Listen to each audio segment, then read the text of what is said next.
I'll call this meeting of the State Board of Elections to order. I would request that any non-participants please mute their lines. Secretary LaCruz, will you call the roll? Chairman Brink. Present. Vice Chair Dr. Vannon. Here. Secretary LaCruz. Delegate Barrett. Here. Ms. Chang. Here. We have a quorum. All 5 members are here in person. In addition to the members of the board participating in today's meeting will be the Commissioner, Chris Piper, and from the Office of the Attorney General, Carol Lewis and Joshua Leaf. We will have a public comment later in the meeting before we go into a closed session with the Office of the Attorney General. Without objection, members of the public will be heard for 3 minutes and are welcome to submit any statements for the record that they wish. Our first order of business is approval of the minutes from our meeting of December 13, 2021. I have one very small nit to pick. On line 41, there is an extraneous Ms. Lawless listed there, and Ms. Lawless is not extraneous. So other than that, do any other members have any other corrections to the minutes as presented?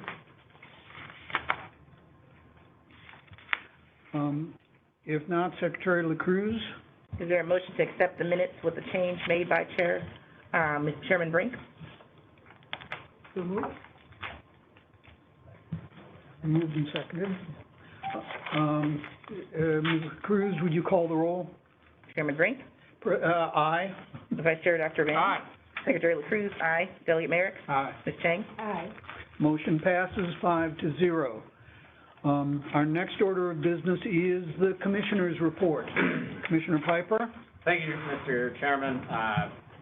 Appreciate y'all's flexibility.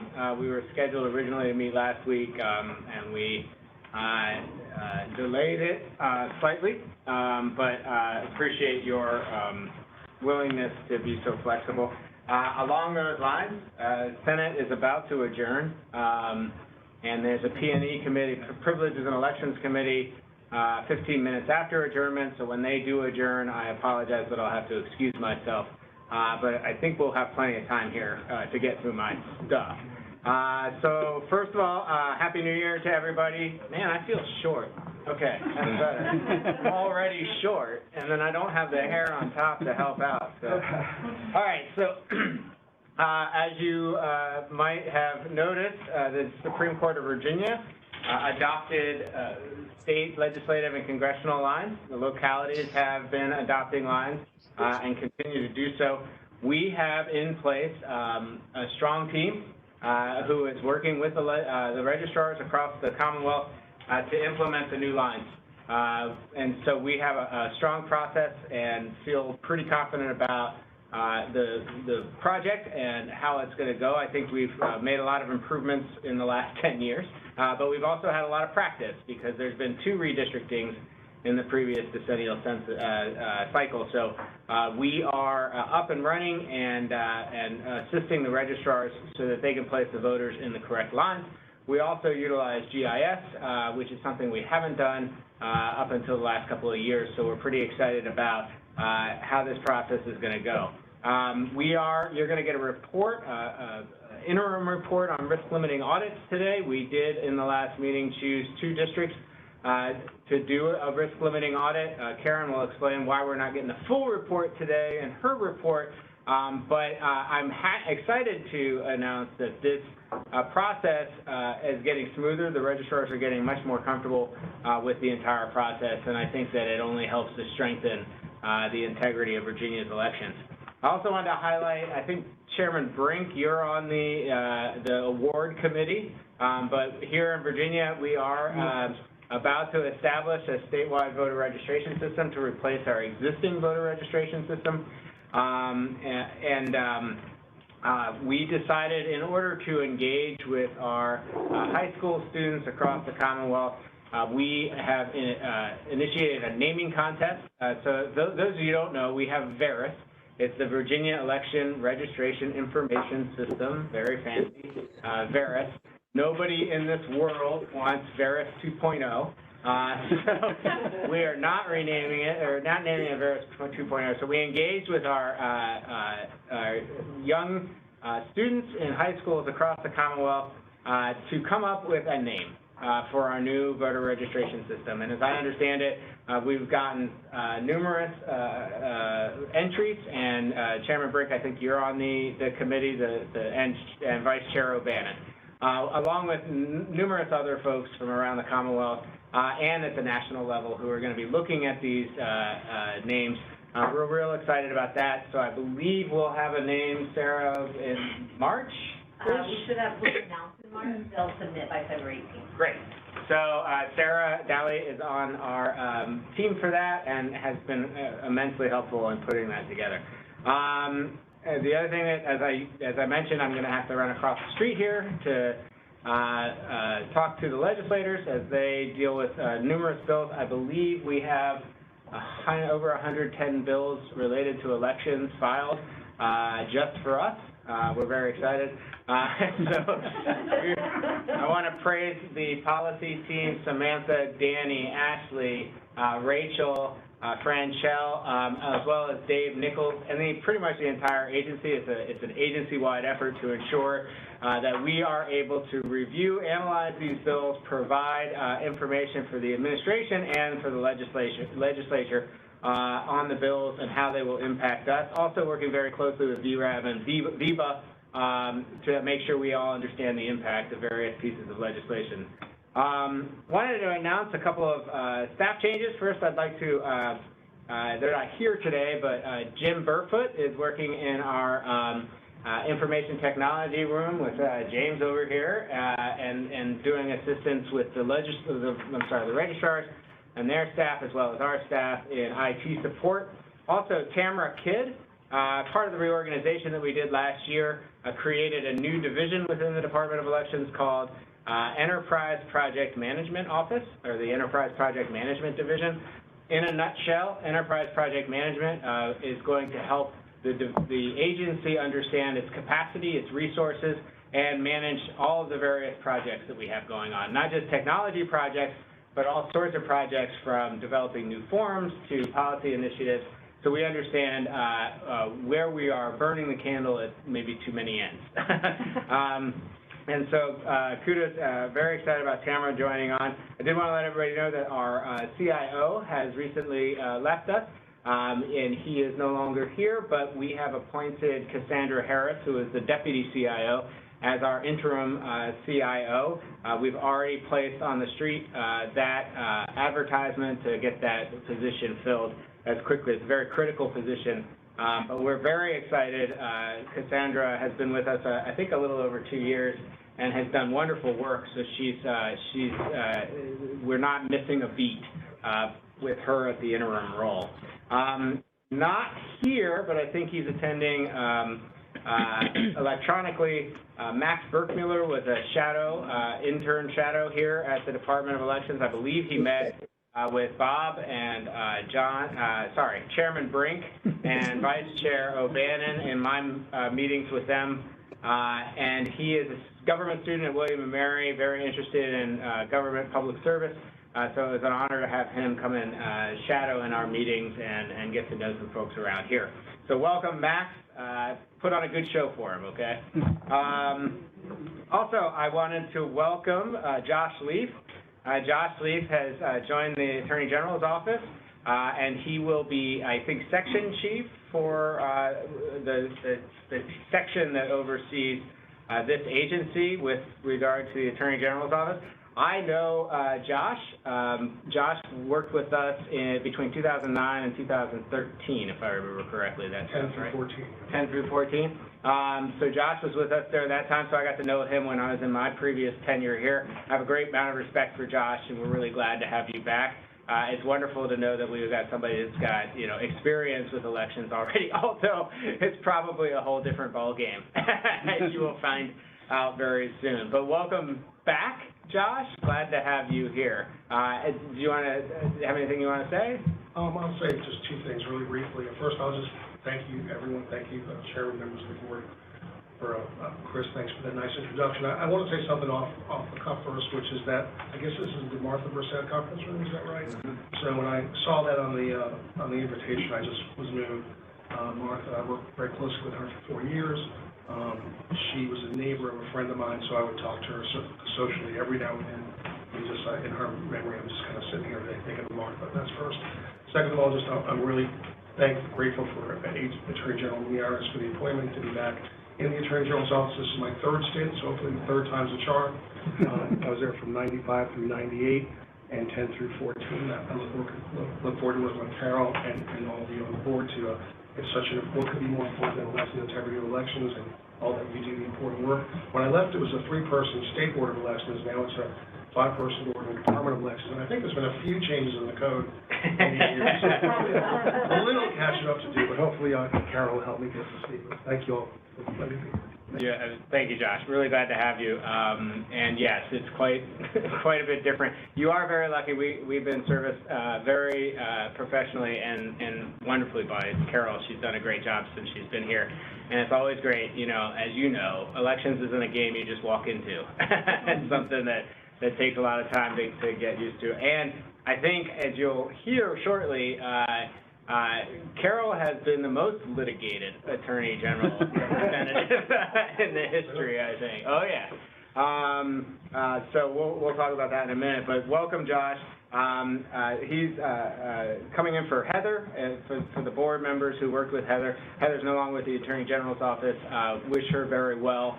She was a great help to us and did great work for us on our behalf over the years. It was the first time I got to see her in court action when we had the Hopewell case way back when. So I remember she came back and she said, "I don't ever want to do that again." Okay, so I wanted to welcome you all. I also wanted to point you all to the Richmond Electoral Board matter that was handed over to the Attorney General's office. I believe all of you got a response from the Attorney General's office, and wanted to make you aware of that. If you're not aware, please let me know, and we'll make sure you get a copy of the response. And finally, I did want to point out that just last week, Governor Northam, per the Code of Virginia, has appointed the chair and the vice chair for the upcoming year, or for this year, and he has reappointed Chairman Brink to be chair for the remainder of 2022. And then Vice Chairman O'Bannon has been appointed vice chair. As I understand it, and I'm sorry, it should have gone on the agenda, and I apologize that I dropped that ball, but you might want to make a motion to add that to the agenda because you have to elect a secretary at this time. So apologies for that. And so with that, I thank you all very much, and happy to take any questions, Mr. Chairman. Okay, do the members have any questions of the commissioner before he takes off for his duty up the hill? He's got to do. Oh, he's got one more, that's right. A couple of things. First of all, I'd also like to welcome Josh Leaf back. We served together for a number of years, and Dr. O'Bannon, I believe, was on Privileges and Elections as well at the same time, and so I look forward to working with you again. The other matter is the one that the commissioner just referred to, the housekeeping matter of electing a secretary, which we adopted a regulation last month requiring us to elect a secretary after the designation of the chair and vice chair. So without objection, I would add that to the agenda, and I would entertain nominations for secretary. Dr. O'Bannon. I have a motion. Gentleman will state it. I move that we elect Jamila LaCruz to be Secretary of the State Board of Elections for the year 2022. Are there any other nominations? If not, the Secretary will call the roll. Chairman Brink? I vote aye. Vice Chair Dr. Baden? Aye. Secretary LaCruz? Aye. Delegate Merrick? Aye. Ms. Chang? Aye. The motion passes 5-0.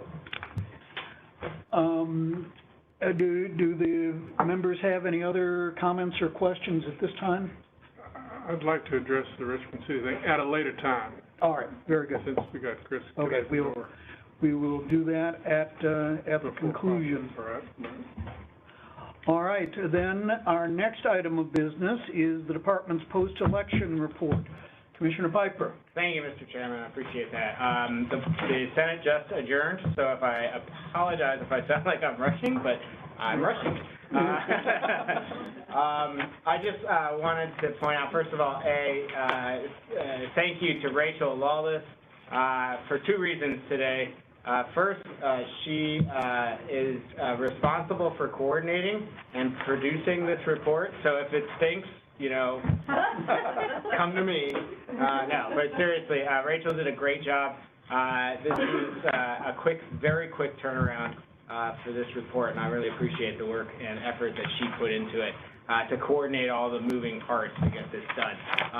And then, but also to the election administration team, the data team, Conrad, as I understand it, did a whole lot of work on this too. Conrad is our Virginia Management Fellow here at the Department of Elections, which is a great program that the Commonwealth has put together for state government.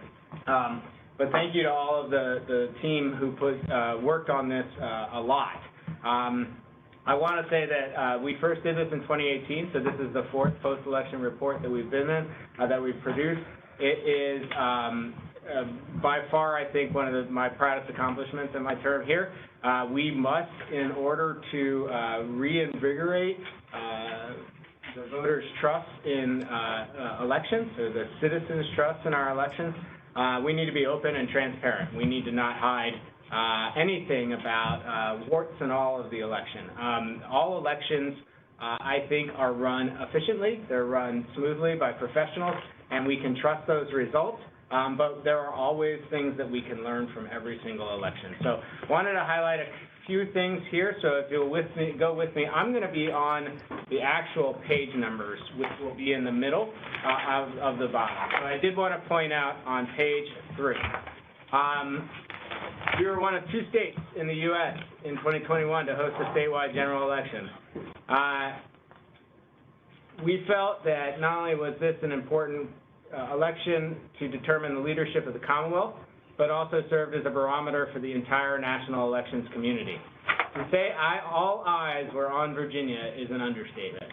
But once again, Virginia has proven that elections can be administered in a way that guarantees access to the ballot, all while maintaining secure processes that ensure safe, secure, fair, and free elections. In short, the 2021 Virginia general election was a resounding success and a testament to the tenacity, talent, and dedication of local election administrators and electoral board members, you all at the State Board of Elections and the Department of Elections staff. I feel very strongly about those words. I think that Virginia was not only a beacon of what can be considered a successful election, but really helped to reinvigorate America's trust in the elections process, and I'm proud that we were all part of that together. As I was saying earlier, Josh, just last year we had 18 court cases. My name attached to 18 court cases is always fun, but so were your all. So, but 18 court cases in 2021 alone. This doesn't quite come up to the 54 that were filed against us in 2020, but we had a lot of petition cases, I would say, that inflate that number. But we had 54 cases in 2020, and prior to that, I think we were averaging around 10 to 12 cases in 2018 and 2019. So those, we have the list of those cases. Some other points to point out, page 10.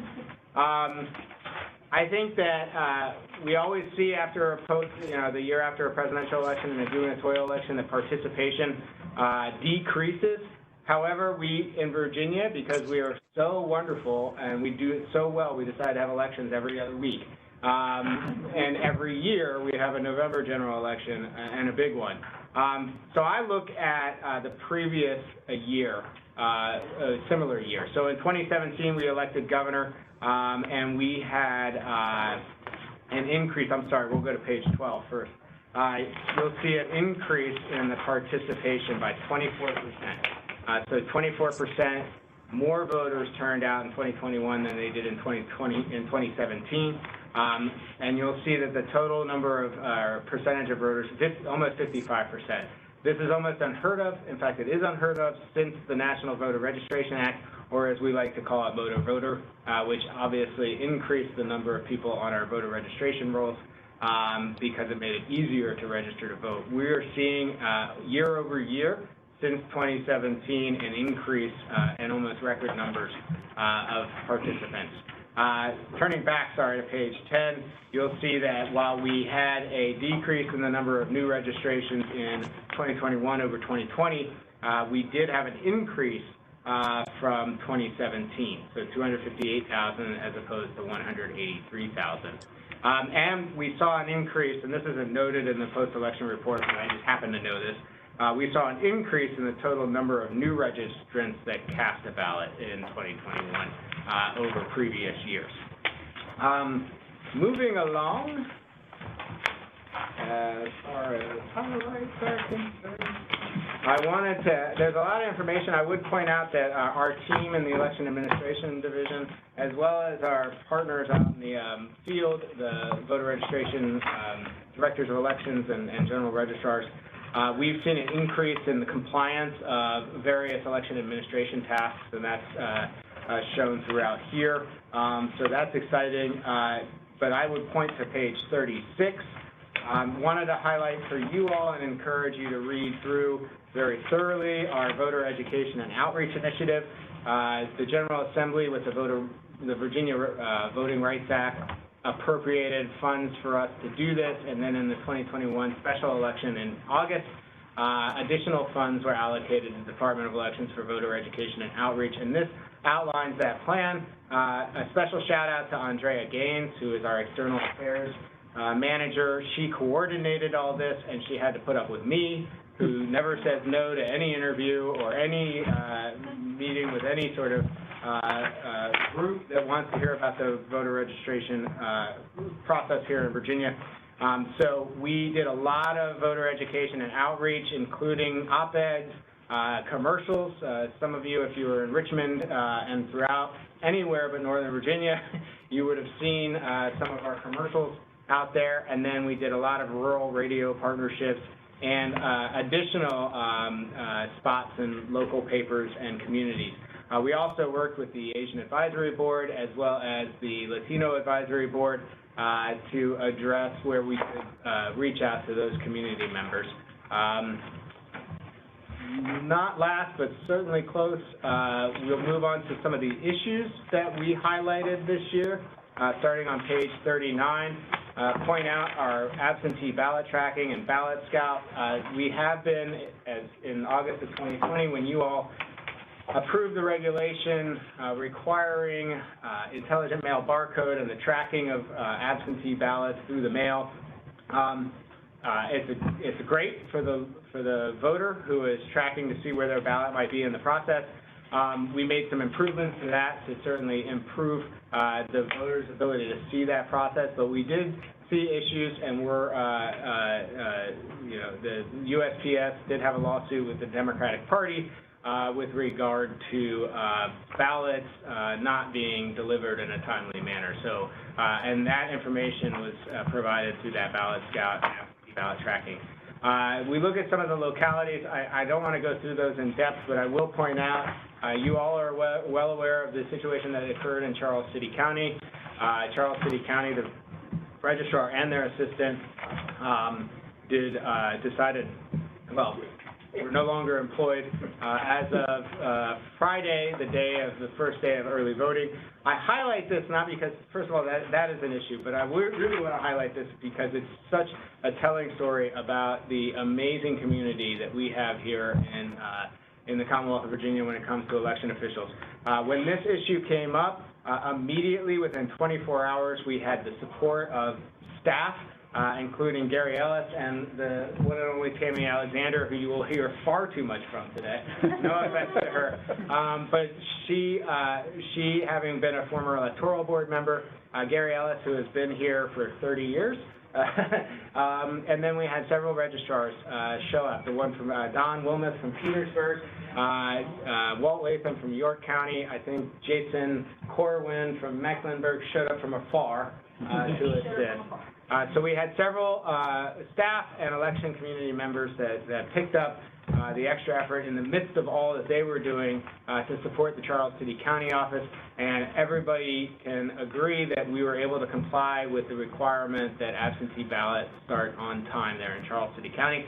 Within a week or so, they had already hired a new registrar, and they were up and running and didn't have any further problems. So really exciting discussion about what they did there.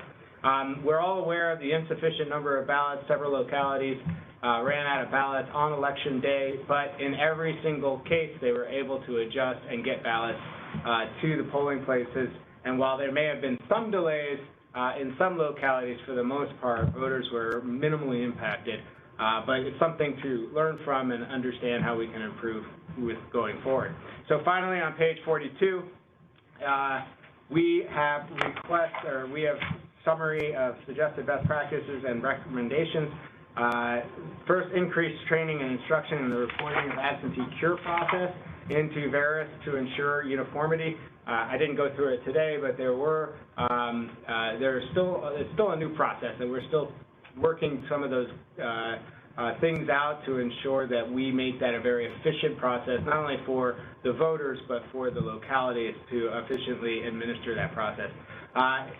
The Integra program, we'll talk about that a little bit, but maybe not today, but the Integra program is just a new process that the localities have been using. It's how we track compliance on a number of different things, for example, logic and accuracy testing of the voting machines.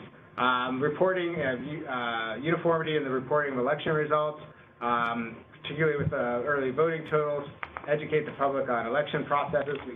This voter education and outreach, while it was very, I think, effective and helpful this year, it continues to be something that we're going to need to work with and continue to educate the public and find ways to connect with the public in a meaningful way so that they can hear the truth from the actual sources of knowledge. Encourage general registrars to incorporate elect, created officer of election training, encourage and train general registrars to use created election night and campus training tools, and then find useful ways to track and collect FOIA requests at the local level. One thing that doesn't go into great detail here is that we did have, and I talk about in the executive summary, but there was an immense amount of FOIA requests up to around the start of absentee voting. It did seem to die down a little bit as we got into voting, but we saw an unprecedented number of requests for materials leading up to, and we don't expect that to change. The other thing I would point out we don't go into great detail other than the executive summary, there was a huge increase in the number of authorized representatives. Authorized representatives are what we call poll watchers or observers in other states, but those are the people appointed by political parties or candidates to watch the process from inside the polling place. We saw a huge increase in the number of those folks. For the most part, we didn't have too many incidents, but there were some situations where we had to work with localities on getting information to those authorized representatives to ensure that they understood the rules related to their posts and what they could and could not do. So there's some work that we're going to do in that area as well. So with that, I thank you all. I have a few minutes for questions before I have to go to the Senate committee. I have one question, but actually Ms. Lawless is probably going to be able to provide the answer, so you're off the hook on that. Other members have questions? One quick question. The media campaign came through elect's budgeting. It was provided in an appropriation from the General Assembly. So there was a $3 million one for early voting and Sunday voting. That was a different. That was a different pot. We do talk about that in here as well. So you remember how much roughly the media campaign? So we were provided $300,000 in the Voting Rights Act, as part of that appropriation. And then in August, with the, special session, we were provided additional $1.5 million. And I'm pretty sure we spent every penny. The reason that is because there was $3 million provided for the earmarks for the early voting and Sunday voting, of which we only spent about $200,000.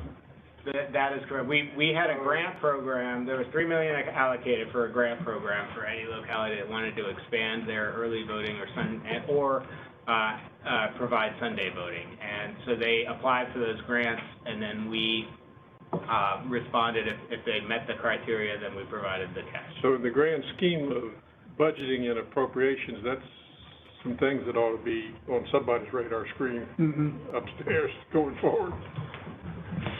There you go. Okay.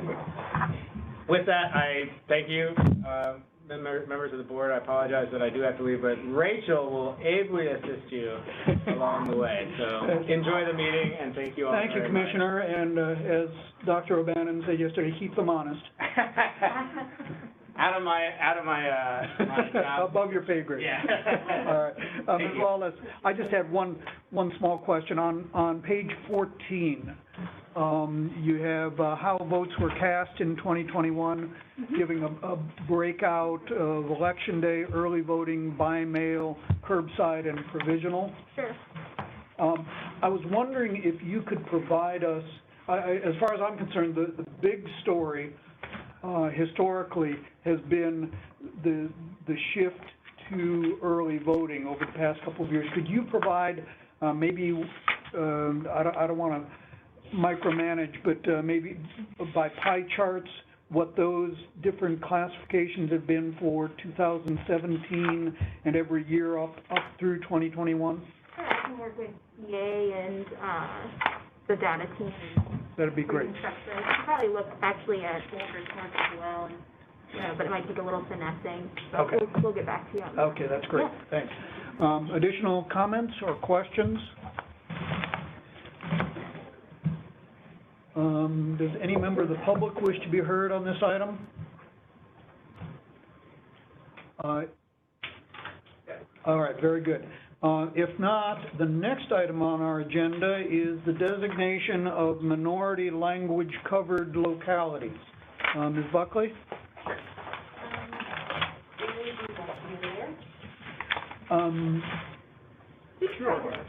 Wherever you're most comfortable. If you have material that you want to put in front of you, feel free. Sure, okay. So I am here to present, I'm here to present about minority languages. So we received late last year, basically December 2021, we received notification that basically Director of the Census and the federal government came to the determination that we in Virginia have 3 more localities that will be required to provide election materials in minority languages.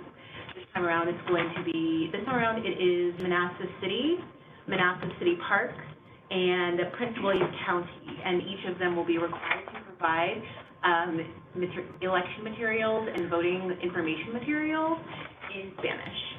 And so that's pretty much it. We needed the board to basically go through and approve that designation. Any questions? Very good. Do the members have any questions of Ms. Buckley? Does any member of the public wish to be heard on this item? If not, I'll entertain a motion that the board designate specified localities as covered localities under section 24.2-128 of the code. Chairman Brink, I would move the State Board of Elections designate the following Virginia localities as covered localities pursuant to Virginia Code 24.2-128. Manassas City, Manassas Park City, and Princeton County will be required to provide any English language voting or election materials as defined by the code section in the Spanish language. Is there a second to that motion? Second. Changed it. It's been moved and seconded that that the board designate 3 localities as covered localities. Would the secretary call the roll? Chairman Brink? I vote aye. Vice Chair Dr. O'Bannon? Aye. Secretary LaCruz? Aye. Delegate Merrick? Aye. Ms. Chang? Aye. The motion passes 5-0. Thanks, Ms. Buckley. The next item on our agenda is a report on the results, an interim report, I understand, on the results of the 2022 risk limiting audits. Ms. Hoyt-Stewart and Ms. Lawless? Yes. Karen's gonna take the lead on this. Yes, I'm gonna take the lead because it's good and bad news. We started our risk limiting audit, as you guys pulled the ballots, and you got the 75th and the 13th district. The 17th, we started on January 3rd, 4th, and 5th, hoping to be done by the 5th. And on the 75th, we were, and it's complete, and there's like a 99.9% accuracy that the results reflect what happened on election day. However, on the 13th, that district did not come. It immediately went into round 2. So Manassas Park has to pulled 177 more ballots, and Prince William County had to pull 3,707 more ballots. They are actually started today, pulling their round 2, Prince William County did. Manassas Park finished theirs last week, but we won't know until Thursday whether we go to round 3 or we're done. The reason is because in the first round, 13, the problem was there were so many votes that were not applicable because in Prince William County there are 8 House of Delegate districts, and so therefore most of the ballots there were not for the 13th district. So then that's why we had to go to the increased amount, and so it has to be the increased amount, so they have to pull more ballots to sort of validate the 13th district. So I know I just got a report from Eric and John, who are the director and assistant there, and they pulled 1,200 already today, and they're putting them into the audit board, so that's good. So tomorrow their goal was to put at least 1,200 each day and get it done by Thursday. So we should be good.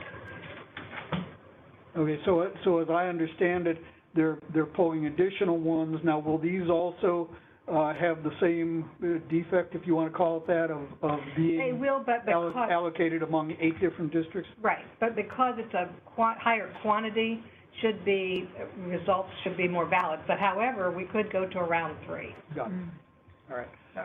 So this is a technical issue with the way these audits are done. Right. And so we have big counties and we have little counties. There's no way up front to get ahead of this problem. The problem is because, like in this, because that district is just one part of Prince William County, you have to take in the total votes of all the localities, of both those localities, the total votes, and then read it down. So that's why there's so many numbers. As you remember with the statewide risk limiting audit, we only had to pull 1,243, I think, ballots for the whole state. Well, it was because the whole state was the number and it was a statewide race. But when you go to these local races, especially like the House of Delegates, that's split between several localities. Now, in the 75th, it was almost all of those localities in that jurisdiction, so that's why they were able to do it on the first round. But like this one, and this could happen again with other, races. So it's based on the race, but it's also based on the percentage. Like if, for example, if you have a congressional district that is shared by 2 or 3 localities, then if you did a congressional race, you'd have to pull the ballots for all those localities in order to pull that. But especially if they're split between, 2 congressional districts.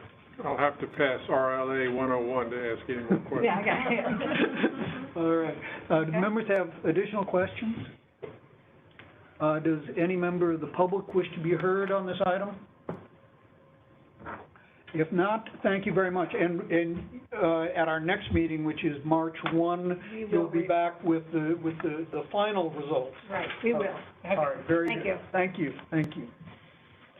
Our next item of business is certification of the special election for House District 89. Mr. Saunders? Thank you, Mr. Chairman. Members of the board, as I'm sure you're already aware, there was a special election in Norfolk City on January 11th. They conducted that special election to fill a vacancy caused by the resignation of a delegate in the 89th District House of Delegates. Upon completion of that election, the local general registrar entered all relevant election data into Veris. And in accordance with law, the local electoral board conducted their provisional ballot meeting and canvass to ascertain and certify election results for their localities. Upon completion of that canvass, the general registrar forwards the localities certified abstract of votes to the Department of Elections, and staff check for errors and accepted and the ascertained results as presented to us. Therefore, staff recommends that the board certify the results as presented and declare a winner. I'm happy to answer any questions the board may have. Okay, do the members have any comments or questions for Mr. Saunders?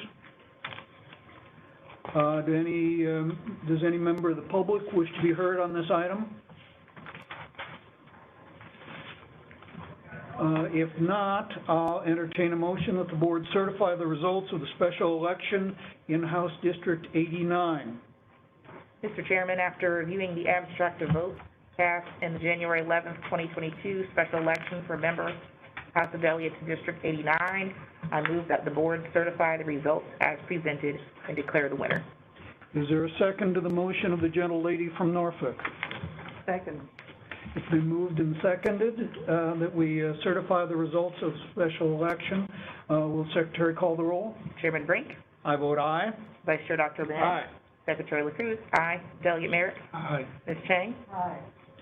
The motion passes 5-0. Our next item of business is a series of complaints under the stand by your ad provisions of section 24.2 of the code. I request, may I stay seated since all my stuff is down low, I never... That'll be fine. We can hear you fine, okay. And so let's go to town. Thank you so much. All right, so welcome everybody to the stand by your ad portion of the event. You'll notice this agenda is not listed in alphabetical order like it normally is. I have stacked all of Campbell County on the top, so we can address them all together, and then let them be on their way to get back to Campbell County.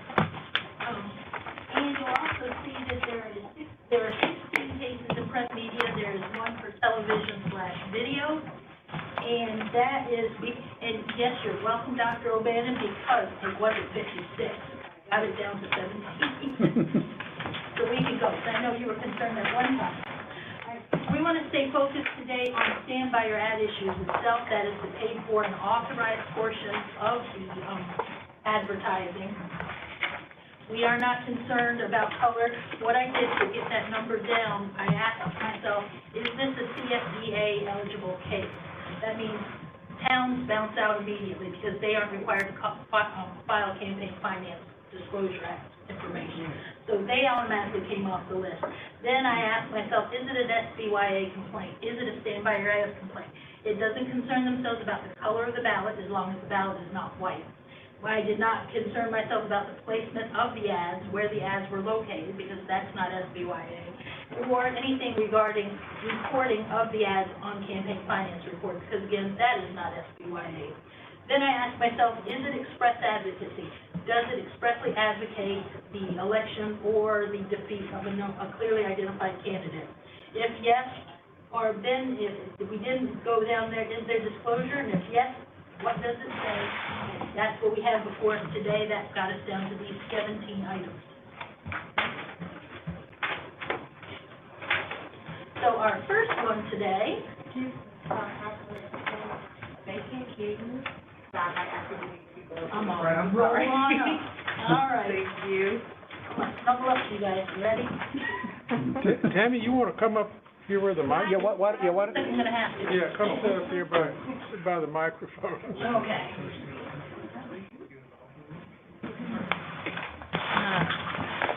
And to see all the stuff that happens, all the stuff that goes into the sausage. We could hear you, but the world couldn't, apparently. All right, so we're going to start with the first one, which is the Campbell County Republican Committee. Now I got to reorganize myself. All right, the issue with this, there was one complaint. It was filed by David Phillips. It's one sign. And if you look on the side where the little blue arrow is, it says paid for and authorized by Campbell County Republican Committee. The issue with this is there's no authorization. It should have something that says either authorized by a candidate, not authorized by, clearly not authorized by David Phillips, but it lacks that. Now, one could say that doesn't have to be there, but as, that's why I lumped Campbell County together. There is evidence that there was another sign involved that looks similar to this with another candidate's name. And in the defense alone, we had, I granted permission, this is from the chairman, I granted permission without paying enough attention to the message on the sign. Because originally it was thought to be that this was done by an individual who misappropriated the Campbell County name on here. And in that case, it would be a freedom of speech issue. But as more evidence came in and more talking happened, it turns out that this was endorsed by Campbell County Republican Committee. And there's another sign similar, but we're not discussing that sign because this is the only one that was brought up before us. So what we have before you is the one sign with incorrect disclosure that happened within 14 days of the election. It actually happened on Election Day. So now we do have some people who would like to speak on behalf of this, or would you like to ask me questions before they come up and say anything? Or would you like my recommendation first? Which order would you like to do this? First would be questions from the members of the board, if they have any, about this instance. I just had a question. I know you said that this happened on Election Day. It looks like was it the candidate, Mr. Phillips, made this report? He filed the complaint, yes. Okay. That was the only other question I had. Okay. Is there any provision for political committees, such as the Republican Committee, to authorize? Yes, they can authorize a sign, but it's regarding an actual candidate, so it has to have the paid for by and then authorized by whoever it is authorized by or not authorized by. The authorization statement is what's missing from this one, or the candidate itself. And there is evidence that they were endorsing candidates. This is a school board candidate, so they weren't actual committee candidates. But they were endorsing other candidates because if you look at the second item on our list, Ann Parker, you can see there was let's just where is it? There was, could you pop down 2 slides, please? You'll see this is what the Republican tent was handing out at the office of the General Registrar. They were endorsing these 2 candidates. These candidates were legitimate write-in candidates. They had filed statements of organization. They had done everything a candidate would do except for actually be on the ballot. And so that's why we do know there was a candidate, so there could have been the not authorized by any candidate, which is what is missing from the first line. Okay. So can you pop on back there, Francia? Thank you. So if they had left David Phillips' name off of here, it would have been fine. Been nothing, yes. Okay. Do members of the public wish to be heard on We have this members, complaint? yes. This is Mr. Behringer. Welcome. Hi, before I start, do I need to name myself? Sure, that'd be helpful. Okay, this is the first for me. My name is Doug Behringer. I'm chairman of the Campbell County Republican Committee, and for Campbell County, Rutherford, Virginia. As Tammy noted, somebody called me late in the night and asked if I would mind them putting up a sign. Generally, we do not support negative campaigns, and I didn't really, at that point in time, we were running around getting ready for early morning, didn't pay enough attention to it. And Campbell County Committee never heard, approved, voted on, or any other way authorized it. I said, okay, go ahead. That next day, and this is handmade, obviously, and the authorization was handwritten. The next day, I was called to the Rutherford Elementary School polling place and asked to, observe them handing out, the Phillips campaign handing out illegal sample ballots. And while I was there, Mr. Phillips approached me and said he did not appreciate this sign. I called Doug Lawson, our district captain for Rutherford District, asked him to join me, and we discussed it with Mr. Phillips. And I said, well, this was actually done by a private citizen. He was concerned that as the Republican committee, we were endorsing a negative ad that he took personally, and I said, well, we don't do negative ads, so how about if we conceal, I think there's another photo on this one. How about if we conceal the authorization part and just make it a private citizen? This was around 1 o'clock, I think. And he said that would be good. Doug went to the truck, got some duct tape, covered it up, and then he says, well, I don't like my name being on there. And I said, well, I understand that. So at this point, it's now a private citizen exercising his First Amendment freedom of speech. I can't damage the sign. I don't even think I can remove the sign. But what we can do is we can conceal the bottom line with your name on it. At that time, he said, well, they've looked at it all morning, but I appreciate that. So, to the best of our ability, we tried to make it right. I didn't hear anything more about it until I got a certified mail telling me that we were that a complaint was filed. My personal feeling, it was filed in retaliation for one that another citizen filed against him. And I mean, I'm kind of new to this political game anyway, so I'm learning that it's not just all positive and there's a lot of negative stuff that goes on. Anyway, we made the best effort we could to correct the situation, and we also made the best effort we could. We couldn't undo the 6 hours before that it had been observed. Any more that he could pull back all the sample ballots he had signed, he was complained against. Basically, we did what we could to not violate the person's First Amendment freedom once we had removed our name. We've never heard of, we have to say that this person did not authorize a negative ad against him. And we read pretty well, so this was quite a surprise to me to find out that even was a requirement. But, I mean, I guess I understand it, and again, the full committee did not authorize this. The executive committee did not authorize it. I just said, okay, on a late night phone call, go ahead. And so really the responsibility is mine. And again, I did not do my due diligence, and I apologize to the candidate and to the committee and to you. So that's basically, again, with Loudoun County and all the stuff happening there, we had people doing things we've never seen before and saying things we've never seen before. And it's a very conservative county.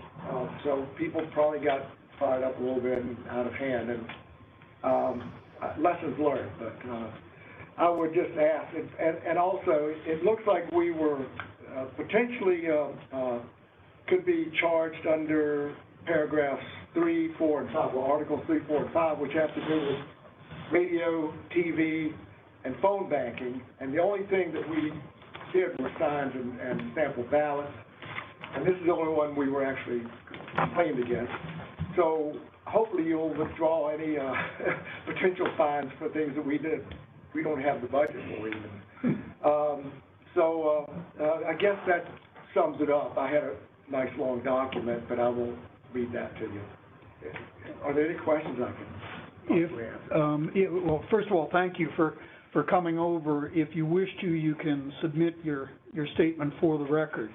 Do you have a copy? I have it. Oh, you have it? All right. And I would like that. That's why we talked about what we can do ahead of time, and so I submitted the other photo. It's not as good a quality, but I couldn't get the email to send it. What is it? All the pixels. I had to reduce the number of pixels. It was a good picture. So anyway, there's a sign that shows what we tried to do to correct the situation. And my testimony and Mr. Lawson was there with me and observed. And we, so if he's needed, he can vouch for what I've said. But this is, like I said, all new to me. I'm learning a lot. So, and thank you for all that you do, too. Thank you, sir. Do any of the members have questions of Mr. Behringer? I just had one question. So when you received the call late at night, was the request just simply to place a sign out there, or did you have any idea of the specific language or anything I like didn't that? know what was going to be on it, but he did say that he thought it would be taken more seriously if it had that verbiage in it. Okay. Authorized by Campbell County Republican. He's somebody that I normally would not expect to make a mistake like that. So I went ahead and gave him the go-ahead. I was doing 5, 10 other things at the same time, and I just didn't pay enough attention to it. And I should have looked at it. I should have seen it in advance. There are sections of the code that I should have been more aware of. And ignorance is no defense, but I just wanted to explain that we made a mistake, and we tried to make it right as well as we could at the time. Thank you. Question from Ms. Alexander. Is there, I don't know what it would be called, guidelines for standby air ad? Would it have specified? Yes. All right. Which, if I may ask, I looked at the code, the sections that you referenced, and I did see it there. I got a do's and don'ts document. I don't remember seeing that there. What you'll want to do is get on our website and go to the candidate, or to summaries of laws and policies, and look for the political party summary of laws and policies. And that'll give you a guideline of everything you need to do as a political party. Well, I got to tell everyone, I may make a mistake once, but you won't see me back with this mistake again. Thank you, sir. Thank you for coming and telling us your perspective on things. Well, I felt like since I made the mistake, I should. I'm sure you're earning your salary. Oh, I get overtime too. There you go. 0 times a half. Okay. Additional questions for Ms. Behringer? Does anyone else wish to be heard on this item? Yeah, this is David Phillips joining virtually. I don't know if I can be heard or not. Yes, You sir, we can. can hear you. Thank you. Thanks for hearing me out today. I just wanted to follow up with what Mr. Behringer had shared with the board. So he is correct. He and I did discuss the sign after I issued a complaint about the sign because it clearly has some non-factual issues in relation to my campaign. And I asked Mr. Behringer to remove the sign, actually, and he made some phone calls throughout Election Day and followed back up and said he would put the candidate he was endorsing signs in front of the sign to block my name, but he didn't agree to remove the sign. So I reluctantly took what I could get, so to speak, but in my opinion, he being president of the Campbell County Republican Party had the authority to remove the sign, but chose not to, and he left the sign up about a half to 2/3 of the day uncovered, and then he did put his candidate's signs in front of my name about 2:00 in the afternoon, but the sign stayed up all during Election Day, and it was also up at both polling locations. And as Ms. Alexander mentioned, similar sign was at another district's polling location with another candidate's name on it that was already on the school board as well, that the Republican committee was running against. So that's why we launched the complaint, because the sign was never removed, and it stated non-factual evidence throughout Election Day. Man, I addressed that. Once we had removed our statement of authorization, it became what it should have been all along, a statement by an individual citizen who created the sign and put the sign up by himself with his post, and it was his First Amendment freedom. Once we did that, I was concerned that we would violate his First Amendment rights if we took any further action to damage or remove the sign, because he put it up as a citizen with, and the problem was, we let him put our name on it. So we tried to correct that part, This is the only one I personally was involved in. I believe you went and removed it and did the same thing at the Rustler, Three Forks precinct, once it was called to our attention. I had never even seen the sign until it was brought to my attention that day. I was there for other business. The consultation on the phone calls were, I called the district captain, asked him if he could come join me and speak with the candidate. That was the only phone call I made. And he joined me, and the two of us spoke with Mr. Phillips about several things, and the sign being one, and what we could do to without violating anybody's First Amendment free speech, what we could do to minimize any damage at that point, or any conflict that might exist, or misinformation, or anything else that they want to say that it was. This was just basically a statement of a policy ad. We don't want these things. And the connection was, false syllogism, A equals B, B equals C, therefore. So the implication, I guess, is that these things we don't want him either, and therefore this must be about him. I think that was the intent of the individual who produced the sign. I haven't asked him about it since, but I like I said, it's obviously a negative sign. It's got no 3 times. So we don't do that, and without violating anybody's First Amendment rights, we tried to correct the situation as well as we could under the circumstances. And again, we directed Mr. Lawson to go back to the polling place where he had been when I called him to do the same thing there. Okay. Thank you, Mr. Behringer.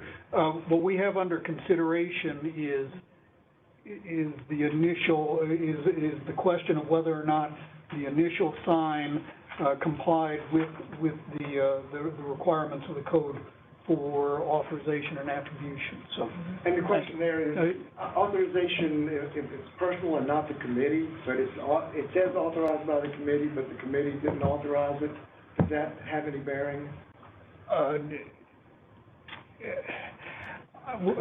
I'd have to get into consultations with counsel at this point about whether or not you're pulling something out of 42 years ago in law school, whether or not you would be an agent for the committee. But in any event, what we have under consideration, as I said, is the initial authorization on whether or not it complied with the code. Okay, well, thank you very much for your time and letting me speak within the county. Thank you, Mr. Behringer. Thank you.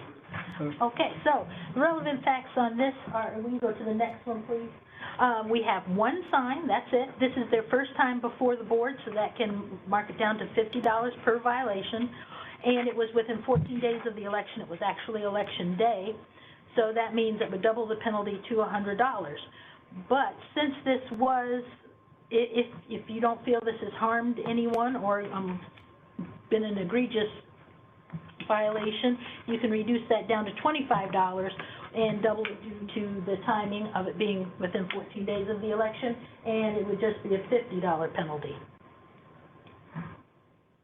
That was if you all agree. I voted 1, by the way, so it didn't cause permanent damage. All right, do members have any comments on the recommended motion?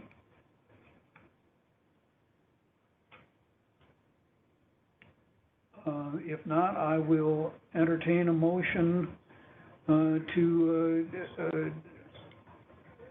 assess a penalty for the violation of the provisions of the code.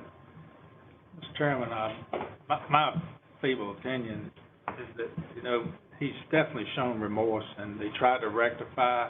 It was an error of judgment, and that's one thing, and it is what it is. I don't really see it being a serious offense or really harm the public. So I don't know how the rest of the members feel, but I would say we would reduce it to 25 and then double it because of the within the 14 days and make it a $50 penalty. Is that a motion? Yes. I'll second it. Sign was only up half the day. All right, it's been moved and seconded that the board assess a $50 penalty for the violation of the provisions of standby or ad disclosure portion of the code. Is there further discussion? If not, will the secretary call the roll? Chairman Brink? I vote aye. Vice Chair O'Bannon? Aye. Secretary LaCruz? Aye. Delegate Merritt? Aye. Ms. Chang? Aye. The motion passes 5-0. Once again, thanks for coming over. How do we get with Tammy about? She'll get back to you. You'll get another certified letter, yes. All right. Ms. Alexander? All right. Well, that was the hardest one you're going to have today. Now, also from Campbell County, we have Ann Parker. She has an incomplete disclosure. This complaint was also filed by David Phillips. We have one flyer. It was initially listed as being a white ballot, a white sample ballot, but clearly it is not a sample ballot because we do not put American flags on our ballots. So this is just merely a piece of media at this point. It says on the bottom, paid for by, I didn't bring my reading glasses, paid for by Friends of Ann Parker for School Board, and fails to have the authorization for Dean Monroe and Phil Stevens, or the not authorized by. So much the same issue. All right.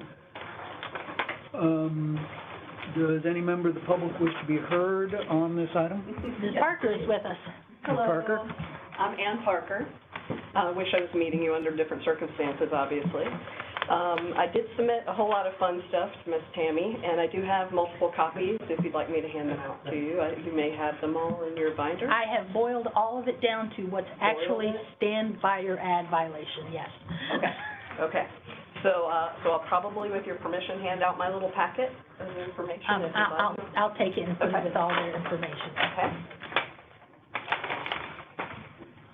Thank you. Okay. So what I did was I printed out my email response to Ms. Tammy. So I followed initially first I'd like to mention that the complaint came as a sample ballot complaint, and that they had talked to my local registrar, and my registrar told me to cease handing this out. To this day, Kelly Martin, my registrar that I saw every day, because I literally was there almost every day of early voting, has still to this day never spoken to me about that, about it being any violation. I do have also included in there a statement from my chairman, Mr. Behringer, who you just heard from. He was contacted because other members of the Republican committee were also using this flyer at early voting, just to help people, obviously, with write-ins. You know, we need to kind of show them how to write in. It's amazing that people just don't understand how to do it. But apparently they had a discussion that it was not a sample ballot, and I never heard about it until I got my letter of complaint from Tammy. I hate to say ignorance, because that's no excuse, but I had, even as a realtor, I had never heard of stand by your ad until I received this complaint letter. So I do apologize. I really was working off of the sample ballot instructions that I was also provided by the assistant registrar when I asked for the initial sample ballot. That's also included in the packet. I also have email approval from both Dean Monroe and Phil Stevens, the other candidates, because we got together and decided to mark it together. So we thought we were doing good. And I didn't realize until I received the complaint that I should have put authorized or not authorized by the other candidate.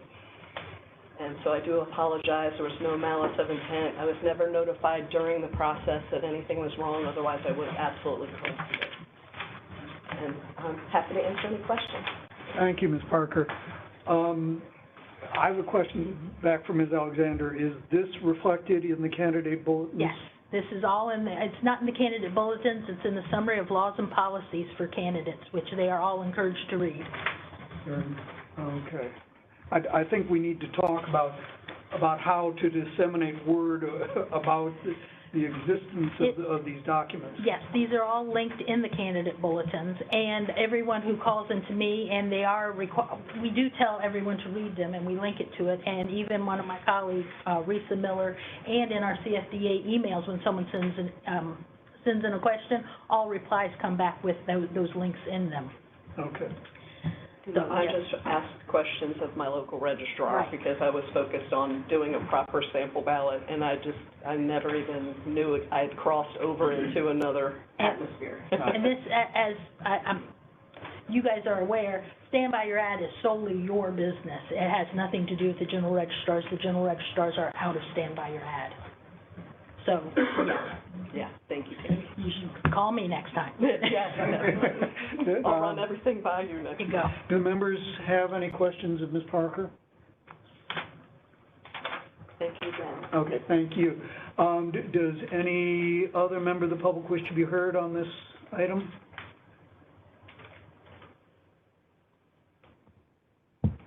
No? Okay, very good. Okay, very similar to the last time. This is a first time before the board, so it is a $50 violation. But if you all agree, you can mark down to 25, then it would have to be doubled to be within 14 days of the election. So we have the one item, so you could go with $100 or a $50 penalty. Okay, thank you. Any questions, or if not, I will entertain a motion. My motion would be for the second option, the reduced fine to $50. Second? It's been moved and seconded that the board assess a $50 fine for the violation of this provision, Stand By Your Ad. Will the secretary call the roll? Chairman Ring, I vote aye. Vice Chair O'Bannon, Aye. Secretary LaCruz, aye. Delegate Merritt, Aye. Ms. Chang, Aye. Motion passes 5-0. All right, staying in Campbell County, we move on to David Phillips for school board. We have 2 sample ballots that were complained about. They were handed out on election day, so within the 14 days as well. The issue with these are, it's not the color, it is he left authorized by the electoral board of County of Campbell on them. So he does have his paid for by on his ballot, but it's that leaving of the authorization that is his problem today. And I've spoken to Mr. Phillips, and we know he's on the phone. He did make corrections. Let me find you a picture of his corrections. Involved a lot of Sharpie. So they marked out all of those, and Ms. Parker even provided a video where somebody was offering to come grab every one of the ballots they could and remove that authorization. So they were doing their best to get it off. But, of course, we still have these 2 before us today. And he knows that he has violated. We have been in discussion with this. So that's basically all I have for that one. That one was easy. All right. So we have Mr. Phillips on the phone. Ms. Phillips, can you hear us? Yes, I can hear you. Okay, and we can hear you also. Yeah, I'm sorry, go ahead. No, is there anything that you wish to add to this presentation? Yeah, just to follow up on what Ms. Alexander had mentioned, it was an unintentional error. I'm an engineer by trade, so not a career politician by any means. So we're kind of learning as we go through this process as well. We had a discussion with the registrar once it was brought to our attention.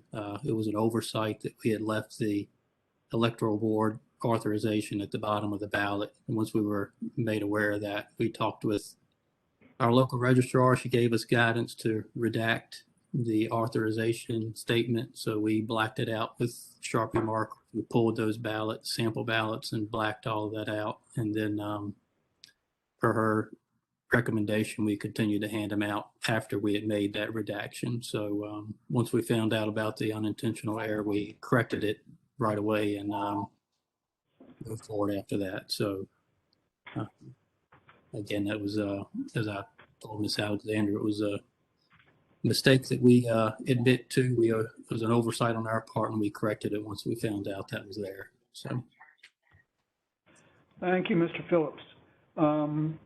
Members of the board have any questions of Mr. Phillips? Any additional member of the public wish to be heard on this incident? Mr. Behringer. I'm Doug Behringer still, and still from Campbell County Republican Committee. That was the business that I was actually called to the Rustburg precinct voting place for. And are they supposed to have the words at the very top, the Commonwealth of or wanted it the official ballot. I believe that wasn't removed. I removed it with our sample ballot. I don't know if the actual sample ballot word is the correct minimum size. I don't know if paid for by David Phillips, if he was represented by a committee, is covered or not. This is the second campaign that he has been in, so he's not new.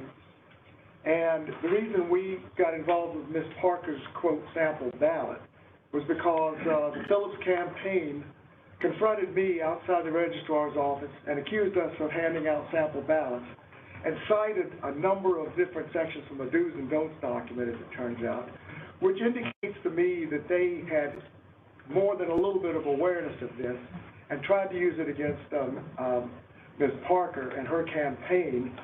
I poured it out to the registrar, and then we contacted the Richmond, the registrar did, to verify. We couldn't find anything in the code that found anything we did in violation, but what you see here is in violation.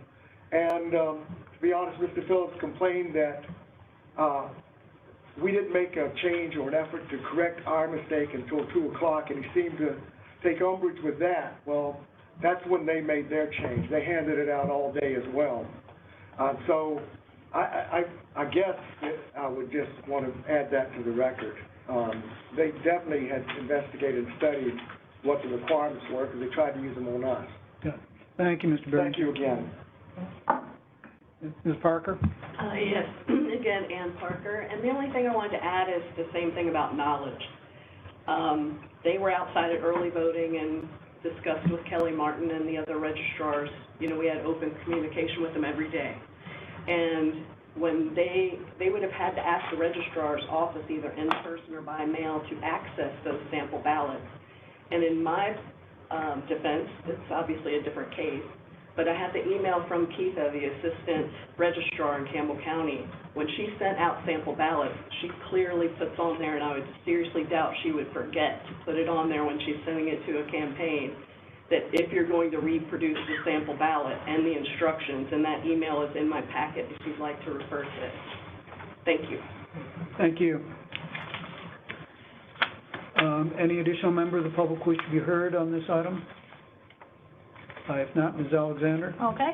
We have, again, this is the first time before the board, so that reduces him to a $50 per violation for the 2 advertisements, doubled within 14 days of the election. You can reduce that. Oh, hold on, let me see. Did I do my math right? I did. Yes, I recommended that this one be a $100 violation because it is the 2 items. Yes, that's what I'm going with. Think about that. You know how you always say when you're in school, oh, I'll never use algebra and I'll never use word problems? Well, they've never had to put SBYA together. There you go. All right, members have any questions of Ms. Alexander? If not, I'll entertain a motion. Mr. Chairman. Dr. O'Banner. Move a total of $100 penalty based on the testimony we've heard today. Is there a second? It's been moved and seconded that we assess a $100 civil penalty.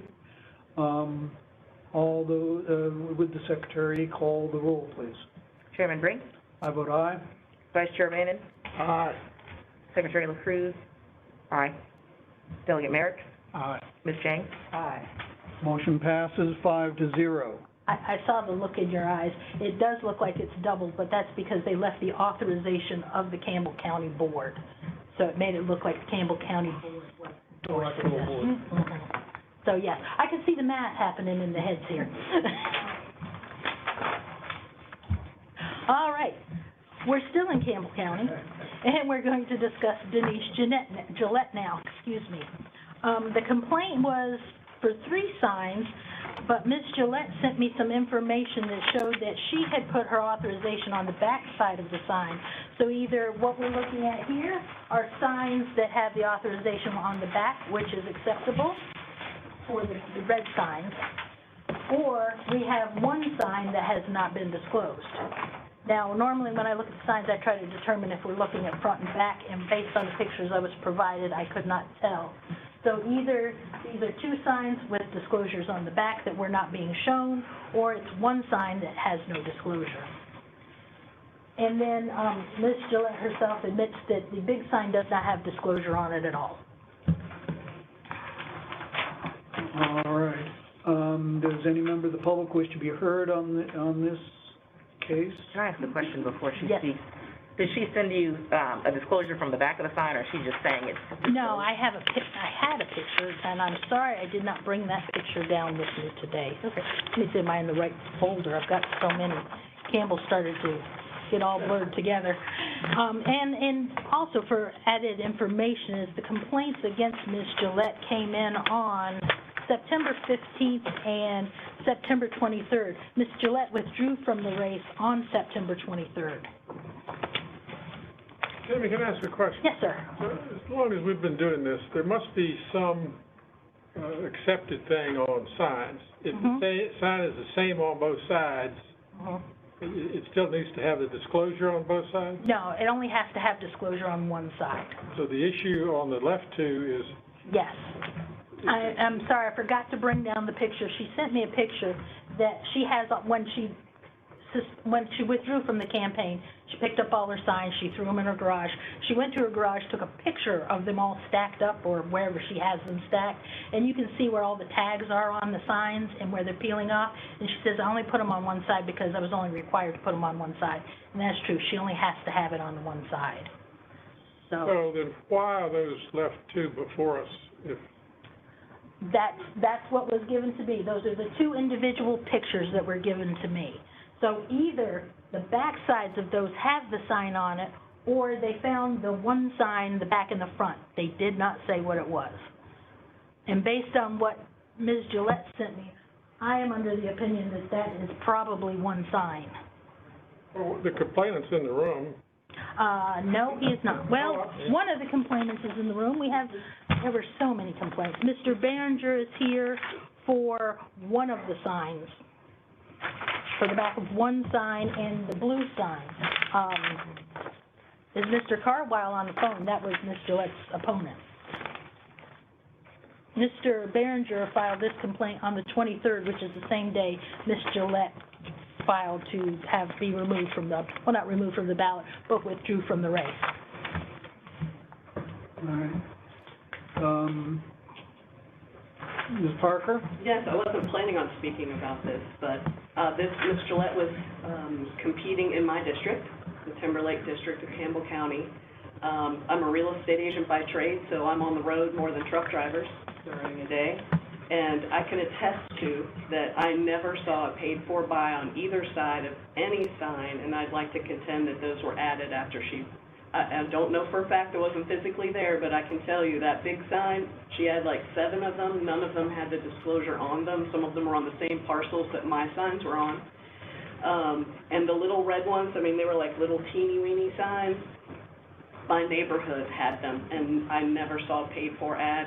I actually will admit to you guys, I was telling them on the way up here, my first batch of signs, I totally forgot to pay for it.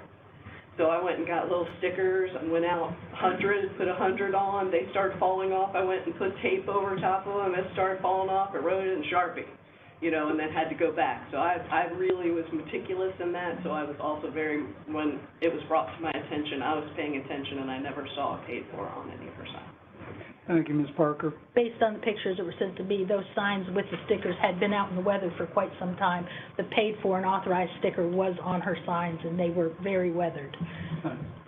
But she does admit that the large sign did not have disclosure on it. Any additional members of the public wish to be heard on this item? Any other questions from members? All right, Ms. Alexander? Okay. Well, this one I have suggested that you go with the $50 penalty because we don't know if this is the front and back of the same side or if this is just the front side. That was not made clear. We do know that this first sign is one that she did not disclose, and she admits to that. So I suggest that we go with the $50 penalty, so that is $25 times 2. And so a total of $50 civil penalty for this one. Additional comments or questions? Question.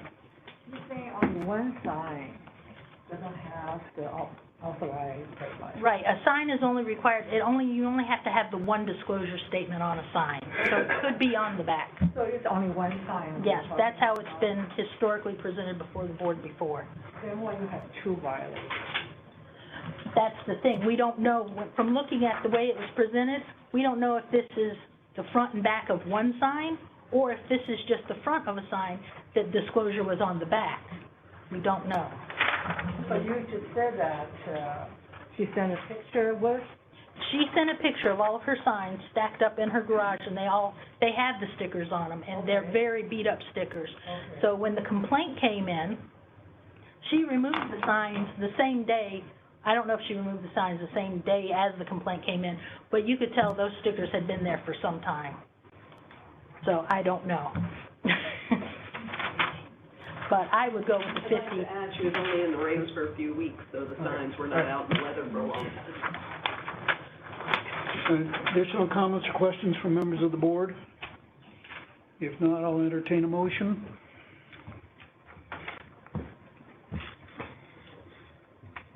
Oh, I would move that we fine at the $50 penalty, I'm sorry. Second.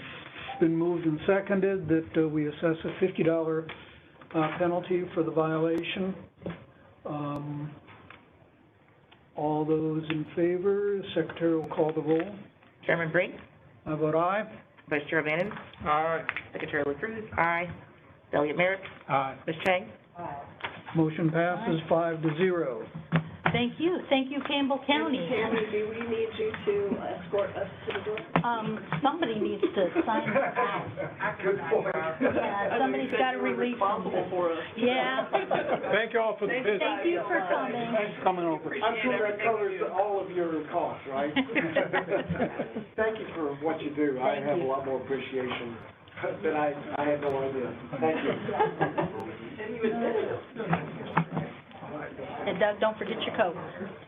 Okay, so now, where are we going now? Dr. Michael Barber. Well, I was going to say, yeah, thank you. We are out of Campbell County, so let's go. I don't even know where we're at. Let's go to this side. Number 2, it's in order. Yeah, exactly. Oh, you guys didn't get the new printout, did you? Okay. This one is going to get a little wobbly for you too. The issue with this is we had one complaint, and this is a newspaper ad filed by Joanna Hicks. The violation date was 10/30, so you're within your 14 days. The issue here is it has no disclosure.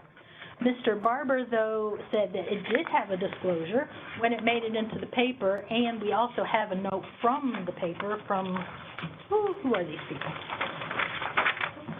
The Virginia Media Incorporated, they admit that they left the disclosure statement off. They had a disclosure statement, but when they reformulated it, they cut it off. But here's the problem. The disclosure statement says paid for by candidate. It does not say paid for by Mike Barber. So here's your added twist. On August 3rd, you allowed the Virginia Beach slate to go with just the candidate, the words candidate as the authorization because it had the picture and the name of the candidate. So how would you like to handle this one? That's the issue here. I personally would like to hear from members of the public. Is there any member of the public that wishes to be heard on this item? Do members have questions of Ms. Alexander? If I recall, I think the Virginia Beach slate that we had in August, wasn't that the ad where there were like 6 or 7 people on the same flyer? There were 5. Okay. Yes, I believe it was 5. And they had all their pictures and their names. So you guys had determined that, it was obvious who authorized it because clearly there was a picture there. If I remember, I did ask a question about that. One candidate, would you accept that, to say, and the answer was yes. Mm-hmm. So that's how we'll vote, five of them with a. Yeah, and that one, I just said authorized by the candidates, that's all that one said. And so the failed authorization line said authorized by the candidate. But Yes. once again, we have It just said picture and name. Yeah, it just said paid for by candidate, but they did try to put it on, but it didn't make it in the newspaper when they reformatted the ad. I think I brought it up at the last one, you know, common sense has to prevail sometimes, and when it says paid for by the candidate, I mean, hello, they wouldn't have paid for by another candidate if the picture wasn't on there. But it wasn't his fault that the paper, now, I don't know whether it was sort of late to be catching it then, because the election was only 2 days later. And they should have run another ad with they should have done that, but obviously they probably didn't. Probably not. Okay. So yes, that is one of the options I put down. I put the options for the different levels of penalties, or you also have the option to dismiss this one just like you did the Virginia Beach slate. If I can speak to that suggestion, this is Mayor Barber. That is a biweekly newspaper, so they would not have published again until they announced my successful reelection on Thursday following the election. I think the letter from the newspaper company basically saying I did what I was supposed to do, and I have sent Ms. I've sent pictures and emails of both. One, the email that I sent with the ad that clearly had paid for by candidate, and then their confirmation that yes, I did send it. They didn't print it. It's their fault. That is correct. I have the confirmation from the newspaper and the actual ad that they had sent. Thank you, Mayor Barber. May I also say, this is the 7th election I've stood, and I've never had a complaint like this. And obviously it was for the second place finisher, but anyway. All right, thank you.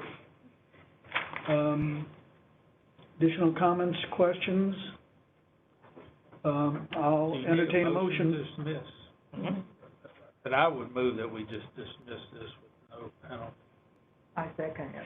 Been moved and seconded that we dismiss this complaint. Secretary will call the roll. Chairman Brink? Aye. Vice Chair O'Bannon? Aye. Secretary Cruz? Aye.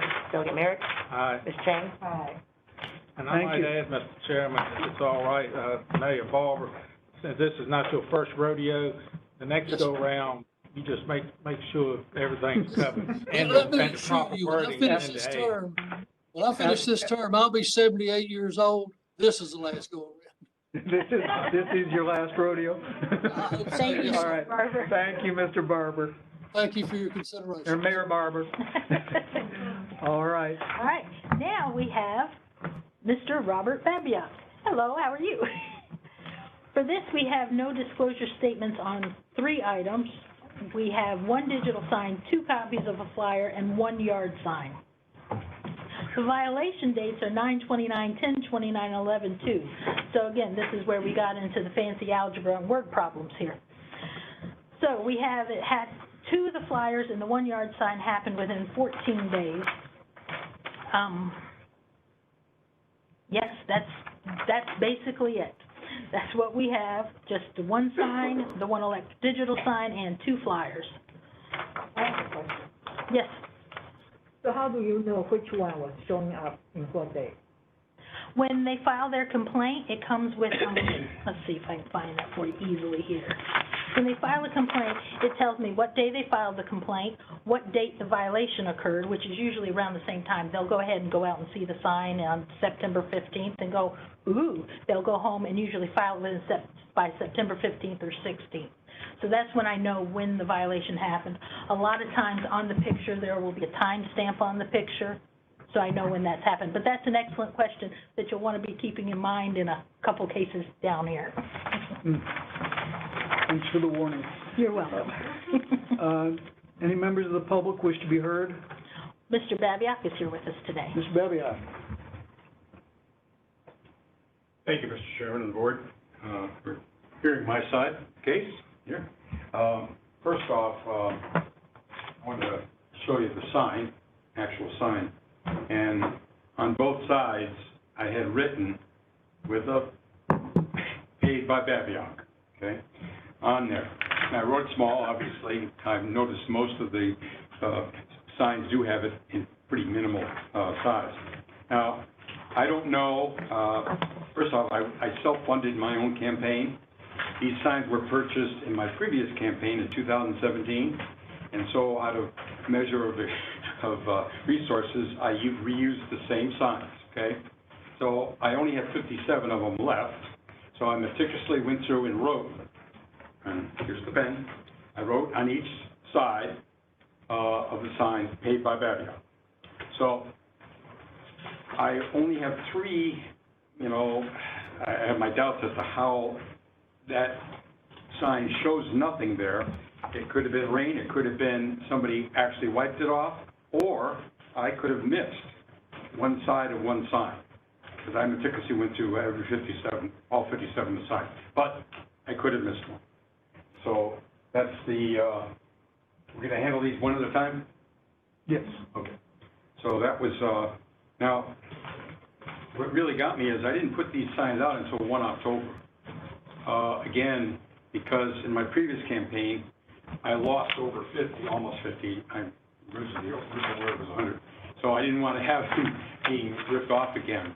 So this was quite a contentious race, unfortunately, running as an independent, and I was running against a first-time Republican candidate. In our particular district, we never had an R or a D before any candidate. Most of us run as independent. So it was a very, very tough race, and which I lost. So but I came here because I thought this was a little bit overkill, and I'd like you all to consider my side of the story. Thank you, sir. Question from Ms. Alexander. Mm-hmm. Would the written authorization line comport with the requirements of the code? It can be written, yes. Not only written, but the language that was used. Paid by Babcock? Yes, that would be all right. Mm-hmm. That would be sufficient? I got counsel on that prior to doing it. Okay. Because I wanted to make sure I was doing it right. Yeah. But obviously, it's painstaking to do it, so I wanted to make it as minimal or as few words as possible. All right. Are we treating this as one violation, or do the three? All 3 of them, yeah, they all go together. All right, Then Mr. Babcock? Number 2 then. That is a letter there, and I have copies of it for you. I can give that to. These are the actual copies here. And I'm sorry, I didn't know there were 5 of you. I only brought 3. That's fine. But as is stated, it was my interpretation that this was a personal letter. It went out also 1 October, okay, to every constituent. And I was very meticulous in when I wrote this letter in highlighting items that I thought should be noted. The most obvious is at the bottom, where I'm a retired military and Vietnam vet, but and that's in dark, as you'll see, in dark print font. If you go up to the second section, it says I funded my own campaign, accepting no contributions or donations. I thought that covered the requirement for the authorization paid by Babcock, because everybody knew I was self-funding. I had no committee. It was just one person, me. So I considered a personal letter going to every constituent. It wasn't out in the public. It was just going to those individuals. So that's why I treated it that way. And like I said, that went out 1 October also. Any questions on that one? Okay, the last one. Can I ask one question? Yes. You were a candidate. Yes, I was a candidate. And you agreed that that letter has expressed advocacy for your campaign? Yes. Thank you. Yeah. It was my letter. I composed it rather wordy and verbose, like I am most of the time. But I thought that met the requirement. The last one is very curious, and I brought copies of that also. If you'll notice, in the picture up there, you see how that red portion is tilted? Well, that brings a little subject up because this is the actual sign. I purchased this, it was $500. And you'll also see here, and this is what, I'm going to send these out too, because this is what this sign is. It's a big marquee, and you'll see how it's shaped. And I took these pictures just to give you a better visual. So if you notice, the statement is not crooked like that one. It's perfectly straight, and it's also, doesn't have all those blotches and slots on there. Now, this sign was put up, or I purchased this on the 5th of October, and I did notice that night, because it was up at 6 o'clock at night, dark, I did notice that the authorization sign was not there. So I contacted, and that's why the person's name is there, Carl Schwanlow. I contacted him, and immediately the next morning, when he came to work, he put that authorization that you see on the example. So again, the person I had hired, or person I had contracted with, omitted that. He admitted the error. He put it in the next day. And that was the 6th of October. So that's, let's see, I'm going to look anything else out here. Again, I'll list the name and address there.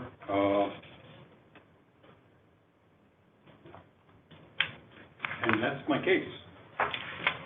Thank you. Questions for Mr. Babiak? Any additional member of the public wish to be heard? If not, Ms. Alexander? This is his first time before the board, so it is a $50 per violation. He has 4 advertisements, so that would give you a $200 violation, but it can be reduced, and once you factor in the dates and the times, I would recommend that you go for the $175 civil penalty.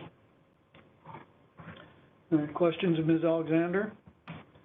If not, I'll entertain a motion. I move the recommendation of 175. Second. It's been moved and seconded. Secretary will call the roll. Chairman Brink? I vote aye. Vice Chair O'Bannon? Aye. Secretary LaCruz? Aye. Delegate Merrick? Aye. Ms. Chang? Aye. Motion passes 5-0. Thank you. Thank you very much for coming. Thank you. Now, we're going to move along to Aqia Supervisor race. This is Monica Gary. The complaint is she has no disclosures on 2 car magnets, 1 website, and the GoFundMe site where she was promoting her campaign and asking for funds.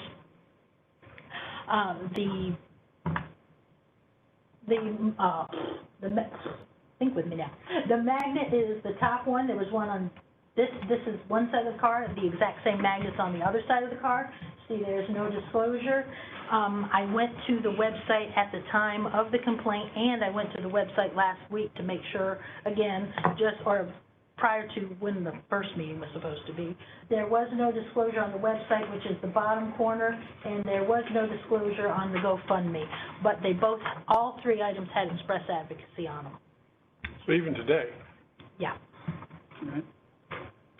Well, I'm sorry, I did not check today, so I can't be sure of today. Last week, when we were originally going to have this meeting, it was there, or it was not there. Does any member of the public wish to be heard on this item? I believe Ms. Gary is with us. Ms. Gary? Yes, I'm here. Sorry, I meant to join you as video, but I just have to be audio now. I'm on my way to a meeting. Thank you. Tony DeTora, who is the chair of the GOP who filed the complaint, did respond. The website has been corrected. It is underneath of the photo on the home page.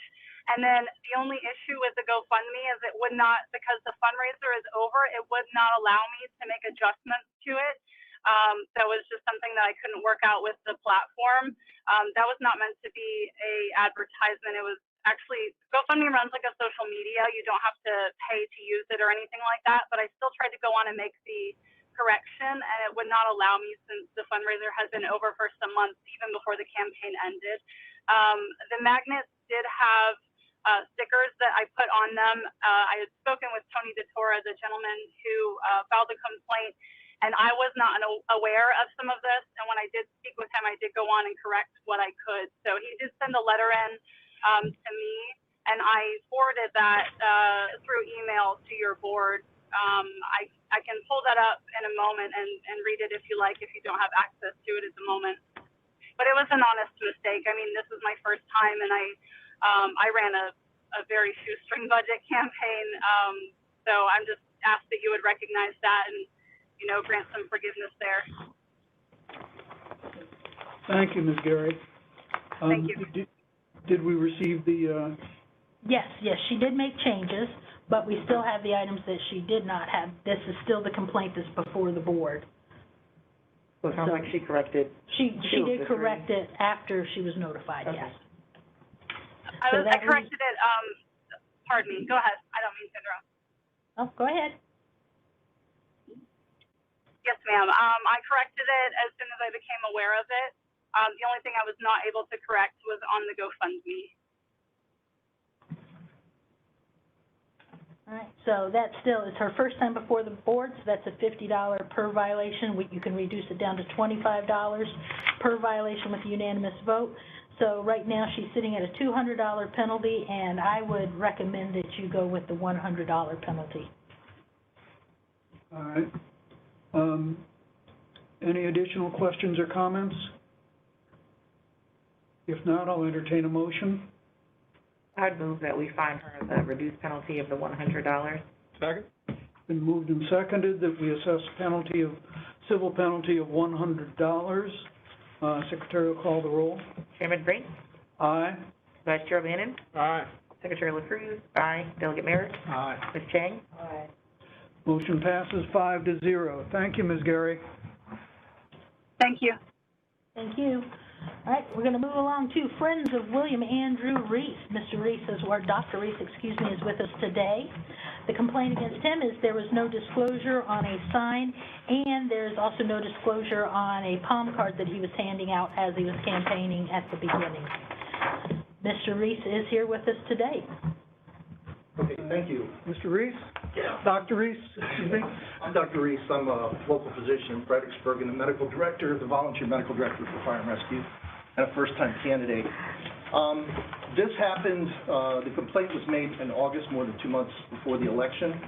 I brought my materials just to show you, but we had ordered all the materials, and we started the campaign at the very end of August on a Saturday, and noticed immediately as we were going to hand out materials that it wasn't on here. We went back, we retracted the materials and took it all home, went through everything we had and found that there was a banner that didn't have this well. I think it was a misprint because I originally had it on there. It was unintentional, but it was all recognized immediately. It was retracted and the campaign was suspended August 31st. On the 1st of September, I started, I ordered this stamp, and I have receipts. Mrs. Alexander has them all for the dates. I have all of his receipts. I ordered a stamp to stamp any materials that I might have found after the fact that had gotten out, and I made an attempt to make sure that there was nothing out there.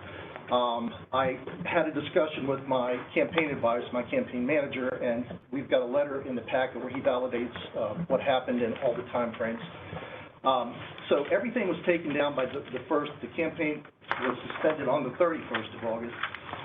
And then I contacted, so we had a discussion on how to handle it and thought the better part of valor is not to stamp the materials, but just to discard anything that could be in question. So the banner came down immediately, that was discarded. The palm cards, which we still had the whole box because we literally hadn't handed out anything. At that point, we retracted very few. They were discarded. On the 7th of September, I notified the company that I had ordered them from to try to figure out what happened. And it looks like, more than likely, the palm card has this white spot on the back where we would put a note. And originally, that was white lettering underneath, and I think it got superimposed. Still, I should have picked up on it. So we reordered the materials, I redesigned the banner on the 8th, we reordered the materials on the 9th. I have the emails, the receipts, everything involved with the reordering. We suspended the campaign until all new materials came in the second week in September, and then we resumed the campaign. There was absolutely no materials used in the entire campaign that did not have the disclaimer on it. I've got the poem card here with the disclaimer. Ms. Alexander has a correction of that. I've got the mailer with the disclaimer. I've got my sign, which was actually the first thing we ordered even before the other stuff, and it did come out on that. It's on both sides. And I have the image. I didn't take a picture of the banner when it went back up, but I have the actual proof of the banner from the company dated September 9th and issued as being a replacement banner reordered based on the mistake that occurred. So the materials were discovered more than 2 months ahead of time. They really had not been distributed. To be perfectly honest with you, the person that submitted the complaint was my neighbor that was quite angry at me for running in the election against their best friend who was my opponent. And I have absolutely no idea how they got their hands on that material because it was not given to them. It was not put in their door. They didn't have access to it. I won't speculate, but I don't even know how they had access to it. You'll see the one that they got has some writing on the back. Excuse me. Unfortunately, it looks like yours got cut off, and when they created it, so you can see it up here. So there's some writing. Right. So my wife actually pre-filled out a bunch of these things in case people weren't home. I would have done it myself, but I'm a physician and my handwriting is questionable. So she did it for me because she's a good one. So that's why that writing is on the back. But all of this was all discarded immediately and was not used in the campaign. I don't know what to say. The campaign was I went to my campaign manager and talked to other people that knew. The one mistake that I made is I should have immediately notified, and I'm a brand new candidate, I should have immediately called Ms. Alexander and said, we have noticed a discrepancy, it's been corrected, period. So all the materials used when the campaign restarted were in compliance. There were only the 4 things, these 2, and the banner. That's it. So what you're saying basically is as soon as you went public, the materials were in compliance? We started on the 30th of August, and everything was down. The mistake was realized on the 31st, and the materials were down by the night of the 31st. Yes, the complaint came in on August 31st. I mean, it was literally, we had just started it, just as we went back and took back the material and went home. Any other member of the public wish to be heard? Thank you, Dr. Reese. Any other member of the public wish to be heard? Any questions or comments from members of the board? If not, Ms. Alexander? All right, this time we have the 2 advertisements. This is first time before the board, so it can be reduced to $25 per violation. One thing I heard that since he wasn't sure where the one person got the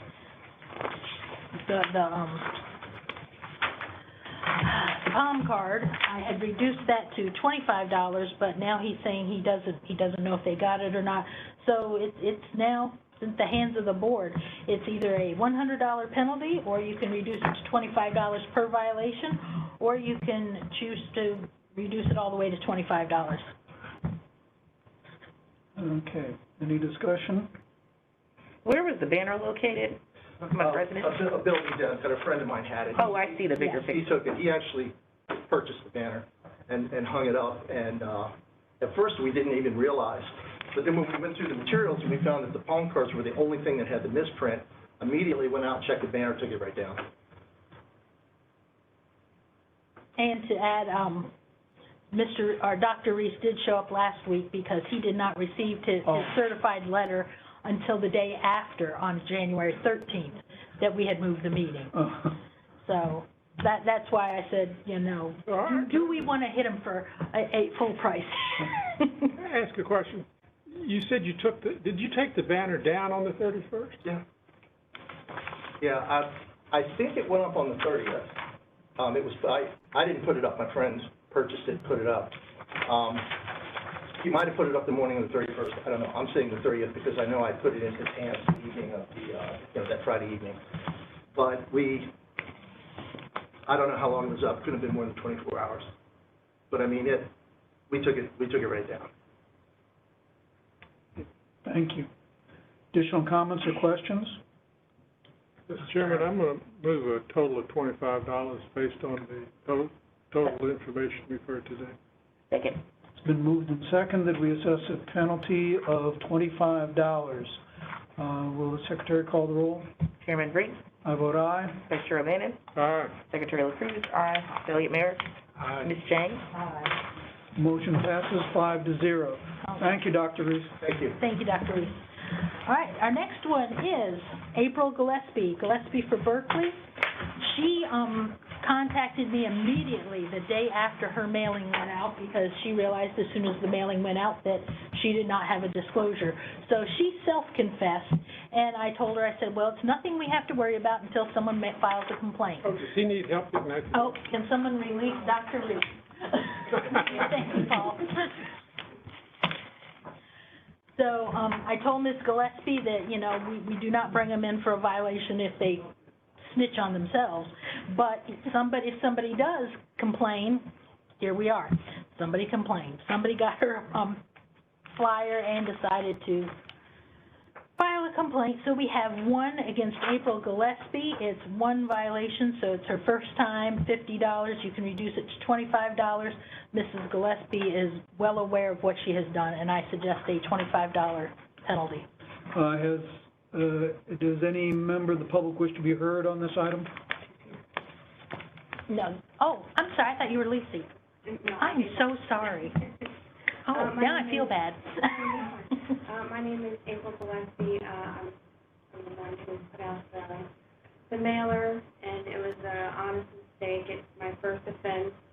I did turn it in immediately. I'm very sorry. And lesson learned. I've tried to pay very close attention to that, and it's happened. I'm sorry. Refreshingly honest. Mm-hmm. It's very nice to hear.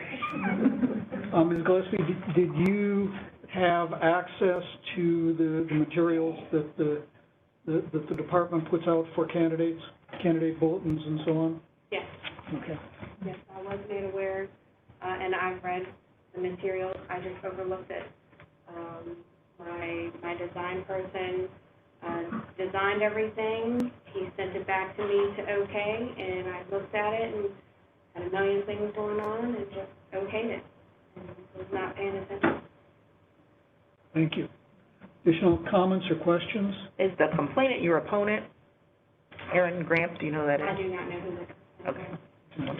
And I also wanted to state that I don't know how I was supposed to sign up to speak for this, but I signed up on the sheet over there for public comment. I didn't know if it was public comment for this or public comment. That's for general public comment on non-agenda items. Okay. So you're in the right place. All right, well, thank you. Thank you, April. All right, additional questions or comments? I recommend a $25 penalty. All right, I'll entertain a motion. Mr. Chairman, I move that we $25. It's been moved and seconded that we assess a $25 civil penalty for this violation. Will the Secretary call the roll? Chairman Brink. Aye. Vice Chair O'Bannon. Aye. Secretary LaCruz. Aye. Delegate Merrick. Aye. Ms. Chang. Aye. Motion passes 5-0. Ms. Alexander? All right. Now we're going to Orange County. We have Mr. Keith Marshall. So Keith F. Marshall for District 3 Board of Supervisors. His complaint was on 2 signs with no disclosure, not within the 14 days before the election. So his penalty will be $50. If you reduce it down to $25, $50 for a first-time violation for the 2 for $100. I do not know if Mr. Marshall is here with us today or not. Any member of the public wish to be heard on this item?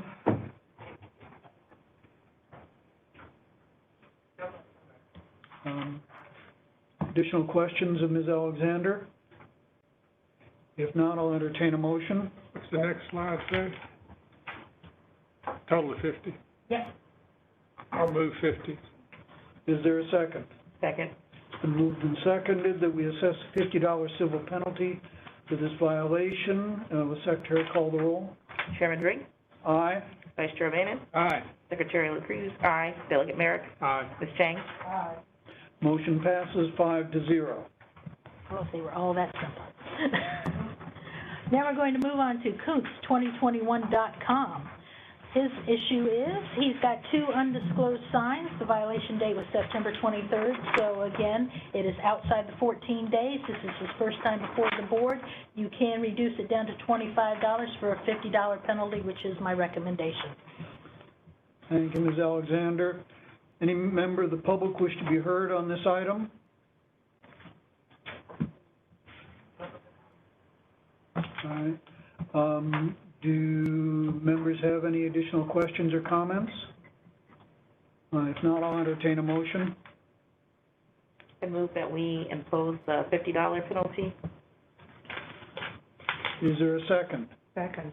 It's been moved and seconded that we assess a $50 civil penalty for this violation. Secretary will call the roll. Chairman Brink? Aye. Vice Chair Bonin? Aye. Secretary LaCruz? Aye. Delegate Merrick? Aye. Ms. Chang? Aye. Motion passes 5-0. Thank you. Now, I'm so embarrassed. This one is Lacey Fink. They look very similar. Lacey has 2 undisclosed, does she have 2? Yes, 2 undisclosed signs, also well outside the 14-day period. So I suggest for this one that she also be reduced to the $25 per violation, so a total of a $50 civil penalty for Ms. Lacey Fink. Thank you. Any member of the public wish to be heard on this item? I would like to speak. Good afternoon. Can you hear me? Yes. Would you identify yourself, please? My name is Lacey Fink. Those are my signs. And I just wanted to let you all know that I did submit to Miss Alexander. I was made aware of the signs being out of compliance on the 24th of September that afternoon. We live in a small community and people were talking. And as soon as I was made aware of it, that was a Friday afternoon, I literally was out until midnight that night. I went straight to my business and printed off labels for both sides of every single sign. And my husband and I were out till midnight updating every sign. And I also sent proof that I actually made a video that night as I was making my signs in compliance and posted it on my Facebook page for my election to let people know that I absolutely wanted to be in compliance and not break any rules and that I was trying to do the right thing. Obviously, I'm new to elections. I did receive all the policies. My registrar had, sent me everything. I got updates, but it is pretty overwhelming for a first-time candidate. And I absolutely would never have done anything out of compliance purposefully. In addition, anything that I printed after that initial printing, and I actually sent her a picture of some stickers. They were the only 2 things that we printed were these signs and then some stickers that we passed out. And all the stickers say paid for and authorized by Lacey Fink for school board. And so I just want to make you guys aware that I did everything in my power to make it right as soon as I was made aware. And I wasn't made aware by the complainer, the complainant here. I just was made aware through the rumor mill and even took that very seriously and made it right. It seems like it was done about a week after their complaint was processed. I found out again on the 24th, and by the morning of the 25th, every sign in Amherst County was updated. So thank you, guys. All right, thank you, Ms. Fink. And she did send pictures of everything else that she had with the paid for and authorized by on it. Okay. Members have any questions of Ms. Fink or any comments? Okay, Ms. Alexander? I recommend that you bring this down to the $50 civil penalty for the 2 signs. All right. I move the motion to $50. Second. It's been moved and seconded that we assess a $50 civil penalty for this violation. Secretary will call the roll. Chairman Brink? Aye. Vice Chair Bonin? Aye. Secretary LaCruz? Aye. Delegate Merrick? Aye. Ms. Chang? Aye. Motion passes 5-0. Thank you. Marie March for delegate. So now we're going to do a general assembly. So the minimum penalty for this is $100. And this item was an email sent from Beth Tate, who said she was the campaign manager. your express advocacy is down in this line where it says, "Seeing Marie win on November 2nd. Things were going well until we got to that point there. The information that was sent to me was that Beth Tate is not her campaign manager and was not authorized to send this, but if you'll notice, the email address is beth@mariemarch.com. Mr. Aaron Evans is here representing Ms. March today, or Delegate March. Hello. Thank you guys for the opportunity to speak. So, and I'll be very brief. I know you've had a long agenda today, but so basically, the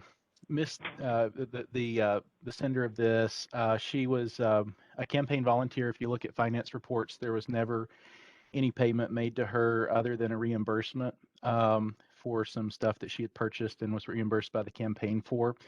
She had a personal email that was given from the campaign for the purposes of helping coordinate other volunteers in a volunteer capacity. She was never actually given access to the mass email system that was used for the mass emails, and those all those mass emails do have disclaimers in the footer that was sent out through MailChimp. So the first that Ms. March ever heard of this was when she received the notification of the potential violation from the state board.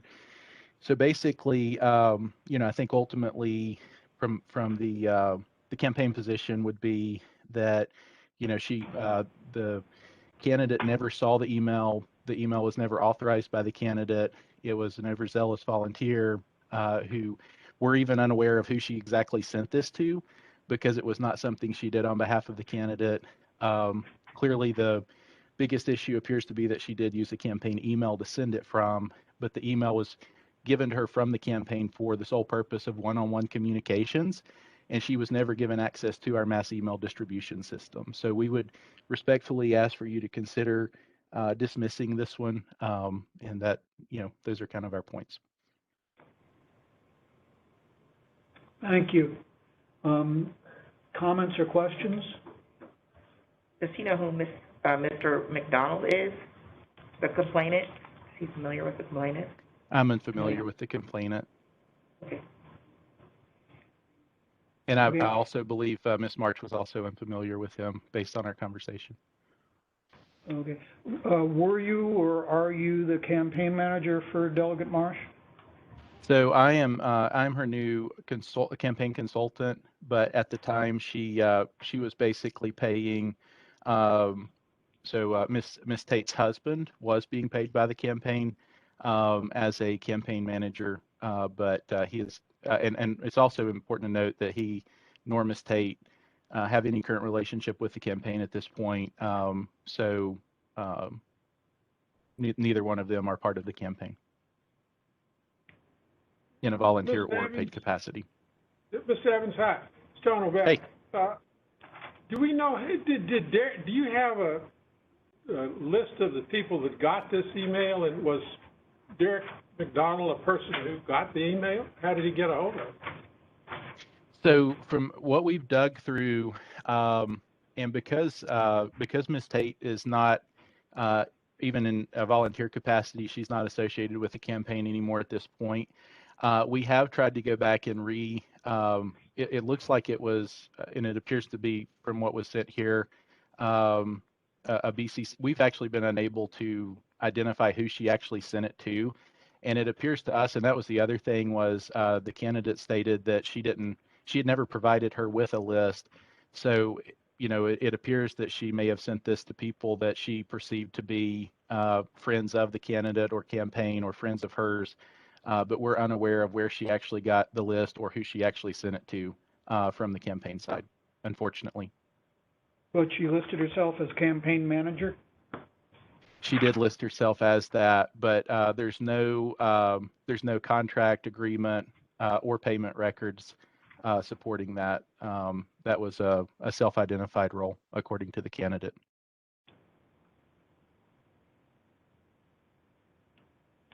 Additional questions or comments?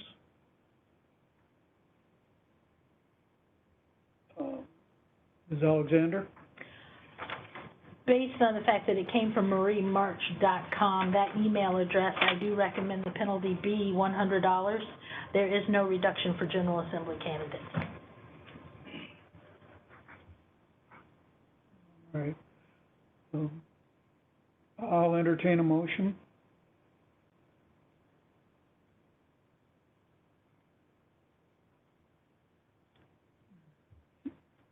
Hearing none. I move the motion of $100. Is there a second? Second. It's been moved and seconded that we assess a civil penalty of $100 for this violation. Secretary will call the roll. Chairman Brink? Aye. Vice Chair Bannon? Abstain. Secretary LaCruz? Aye. Delegate Merrick? Aye. Ms. Chang? Aye. Motion passes 4-0. Thank you. Okay, you ready to put your mass thinking caps back on? We have Sam Carter for Board of Supervisors. Again, this is a situation, we have 4 signs, 1 palm card, 1 T-shirt. This Board Member Chang, this is where your question comes into play. How do we know when these violations occurred? I'm not sure how well it printed out for you guys, but if you look at the Facebook ads, you can see where it says October 9th, which is outside of the 14-day time period for some of these items. The picture with the T-shirt is from a board meeting in I believe it's Appomattox County, and the last time they had a board meeting was October 18th, which was also outside the 14-day period, so we cannot double that one. So from everything I've seen, I'm not sure how we could justify doubling any penalties for Sam Carter. We also have the added twist of we have him with his picture on one of the items, so we could remove that if we want to go with the Virginia Beach guidelines that we've gone with before. And I must quite candidly tell you, Mr. Carter gave me the best statement I've ever seen in the defense. He said, this is a stand by your ad violation, and I am literally standing by my ad, so I enjoyed that. Unfortunately, though, when he walks away from that ad, he is no longer in compliance, so. So what I am suggesting here, as you can see, it got very messy on my card here. So we can either have a $350 penalty for 5 violations at $50 plus 1 double due to the timing of the ad, $175 if we go down with the $25 violation with unanimous plus the 1 doubled ad, or we could drop all the way to $125 if you use the Virginia Beach rule. Before we go into this, does any member of the public wish to be heard? Do members have any questions or comments? Questions of Ms. Alexander? Ms. Alexander? Okay, so now we stopped at $125, or you could go all the way to $100 if you allow him to use his argument of literally standing by his ad. So after all of that, I would suggest you use, and based on what we've done previous today, you go for $125 civil penalty. All right, I'll entertain a motion. I'd move that we impose the $125 penalty. Second. It's been moved and seconded that we impose a $125 civil penalty for this violation. Secretary will call the roll. Chairman Brink? Aye. Vice Chair Bannon? Aye. Secretary LaCruz? Aye. Delegate Merrick? Aye. Ms. Chang? Aye. Motion passes 5-0. Thank you, and with Ms. that, Alexander? I will be calling my math teachers and apologizing for every time I rolled my eyes at them. Okay, now we're going to Sandra K. Garner-Coleman.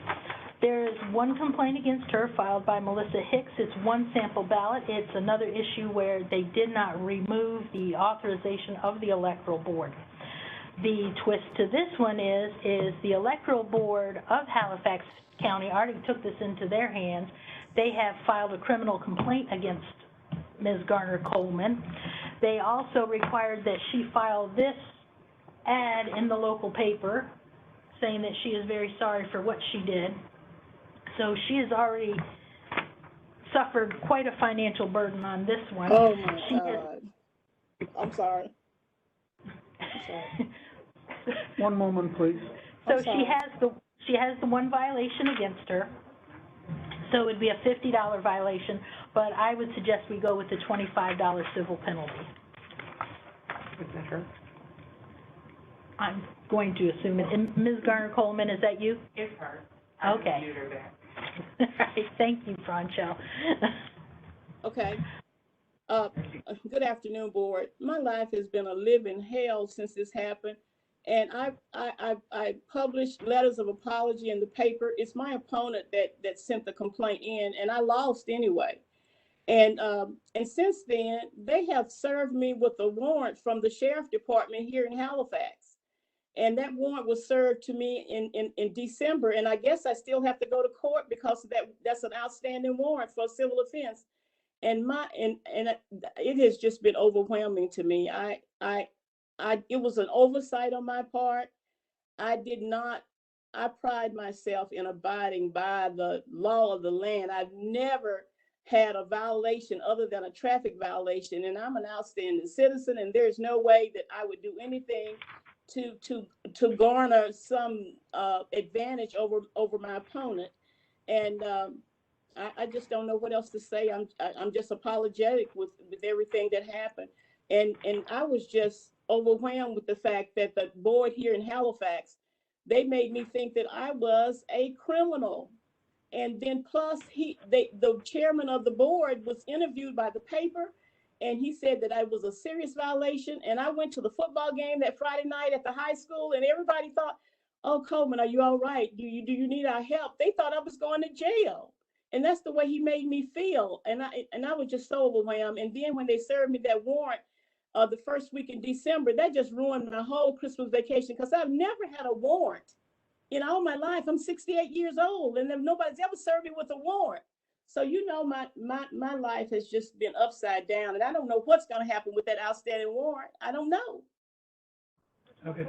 Thank you, Ms. Coleman. Members have any questions for Ms. Coleman? Does any additional member of the public wish to be heard on this item? Ms. Alexander? I recommend we go with the $25 civil penalty in this case. Not Ms. Hicks, Ms. Coleman. All right. Oh. Okay. I'll entertain a motion. I move that we impose the $25 fine. Second. It's been moved and seconded that we impose a $25 civil penalty for this violation. Secretary will call the roll. Chairman Brink? Aye. Vice Chair Manis? Aye. Secretary LaCruz? Aye. Delegate Marsh? Aye. Ms. Chang? Aye. Motion passes 5-0. Ms. Alexander? All right, we are on the last one for print media. This is for supporters for Alyssa Halstead. We have 5 signs, all of them outside of the 14-day filing period, or of the election date. And this is her first time before the board. So, let's see, we don't need that one there. So, yeah, but just basically, this is just 5 signs undisclosed. At $50 per violation. Okay, Can you guys? does any member, one moment, please. Does any member of the public wish to be heard on this item? No, was that the supporters of Alyssa? Is this Ms. Halstead? Yes. Yes. Can you hear me? Yes. I'm We can sorry. hear you. Can you hear us? I'm like, I don't know if you can hear me or not. It was giving me some questions to answer when I went to get on my microphone. So I feel like I'm like everyone else. This is like the first time I've ever run for anything. Now there's a few things about my race to understand. It's pretty ugly. Right from the beginning, but I didn't know about this until I didn't know that the signs were, I'm like a lot of people, like the person that was handling my signs, we designed them. I was like, okay, go, like go. I came into the race late because, I think I made the deadline to get on the ballot at the last possible minute. Everyone was kind of like run. My opponent was already like $50,000 in front of me for a school board. So we got the signs. I handed like 25 to my friend and said, hey, can you get these to people? The one sign where, and it's so funny when you said that before, I think it was Mr. Carter that said it. I thought the same thing. I'm like, wow, I'm literally standing by my sign. How much more stand by my sign could I be? So it's funny to me that somebody else got that, but I get what you're saying. I walk away and it's not there. But anyway, I posted this saying, hey, we've got the signs. And then someone said to me, hey, you don't have it. Now, I didn't even realize I could really respond to you guys. Like, I didn't know what was happening here. I did win my race, and, you know, we've been embattled with so much stuff right now. But I did keep a sign. I don't know if you can see it here in the corner. There's a sticker there and a sticker there. So once, and I kept a couple of these. Only the first 25 signs were that way. They were put out. I went to go put the stickers on every sign as soon as someone told me, but how I found out about the stickers missing was that my signs were all being stolen. So I couldn't get to a bunch of signs to fix them because they were gone. So I didn't know that I didn't even know that you could put the stickers on them or do anything like that. And then I finally called and found out a few of the questions down over here at the Stafford County Board of Elections. They were like, go ahead, put a sticker on them. As long as it says it, you'll be good to go. So as soon as I got their approval, I went trying to find the signs, and I got to all the ones that I could find and put the stickers on them. But I think there was like 4 or 5 missing. I don't know if these were those signs, if they took the signs and then took pictures of them, or I honestly don't know. But as a first-time candidate, I was literally on the long ball all the time, like running and trying to catch the Hail Mary pass. So it was definitely an oversight on my part, but I did try to remedy it, like I said, with the stickers. I know this is kind of weird because these were outside in the rain and stuff now. But I put the stickers on them as soon as I figured out. And then I got pens, and the pens didn't have the thing on them. I'm like, they stay in my house. I now have 200 pens. That's a supporter for Alyssa Halstead that no one will ever use because it was left off. And they were like, no, it doesn't apply to pens. It's just signs. So I'm like, this is so confusing. Like I said, it was a super contentious race. I'm not surprised this happened. This is actually minimal compared to the rest of the stuff that happened during that campaign. So my deepest apologies, and I agree with everyone else. It's definitely a lesson learned. I wish there was a little video I could have watched, like, hey, now you're a candidate. Remember this, you know? But anyway, that's what I've got for you. I hoped that remedy would Thank you, Ms. Halstead. Thank you. One question for you. Did you have access to the guidance that the department issues for candidates? So because I was so late in that filing, please, the only advice I was really getting from anybody was from another new candidate, and it was just what she was learning. So I read some of the stuff, but like I said, the candidate that was running against me was 6 months and $50,000 ahead of me. So I did everything on a shoestring budget and a wing and a prayer. And so I didn't have full documentation, no. And Right. And believe me, Right. that will never happen again. Thank you. Any additional comments or questions? Any other member of the public wish to be heard on this item? Ms. Alexander? I would just like to state for the record, the summary of laws and policies for candidates has been available at least since 2009 because that's when I ran for office and read it. So it has been on our website consistently since then. In this case, this is her first violation. This is her first time before the board, so that gives her a $50 per violation.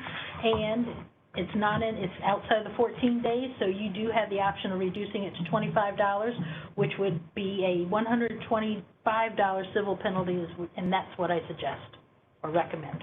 Any questions or comments? If not, I'll entertain a motion. Move that we impose $125 fine. Second. It's been moved and seconded that we assess a $125 civil penalty for this violation. Secretary will call the roll. Chairman Bree? Aye. Vice Chair Bannon? Aye. Secretary LaCruz? Aye. Delegate Merritt? Aye. Ms. Chang? Motion passes 5-0.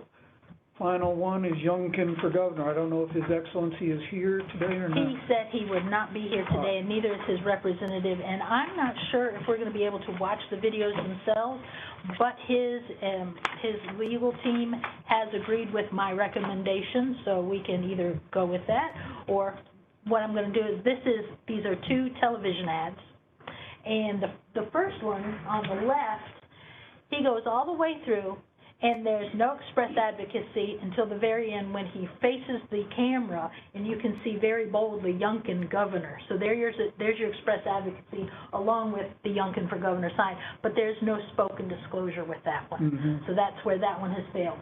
For this one on the right-hand side, everything was going along well until he put the state of Virginia over his face. His face cannot be obscured during the disclosure statement. Seriously. Yeah, it's very disclosed. I mean, very obscure. And so I did receive a letter from Holtzman Vogel. They are representing him, and they requested it be only a $2,000 penalty, and that is what I recommend. I recommended that before they decided to agree with me, so. Any member of the public wish to be heard on this item? If not, any comments or questions from the members? So these are on Facebook? Yes, these ads were on Facebook. Both of them? Mm-hmm. Mr. Chairman, I move a $2,000 penalty as suggested by our staff and candidates' lawyers. Is there a second? Second. It's been moved and seconded that we assess a $2,000 civil penalty. Secretary will call the roll. Chairman Drake? Aye. Vice Chair O'Bannon? Aye. Secretary LaCruz? Aye. Delegate Merrick? Aye. Ms. Chang? Motion passes 5-0. I want to thank you all for doing fantastic job. Our biennial Stand By Your Can I Ass. ask something? Yes. Yes, Am I sir. to understand that we conducted House of Delegates races in 100 districts and had 1 House complaint? Amazing, isn't it? I got to tell you, that is worth taking note of, Because it's almost 200 candidates. given our history. Right. Well, It and tells me that somebody must be listening to all of I this. mean, somebody's reading the candidate summary of laws and policies, which is definitely available to all candidates at all times. That's real unusual. Mhm. So I thank you all. Thank you. Our next item is public comment on any matter not on today's agenda. Does anyone wish to be heard? Miss Elizabeth Block? Yes, I'm here. Thank you. Ms. Block? Yes.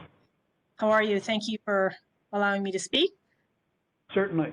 Yes, my comment is, I have a comment and a question.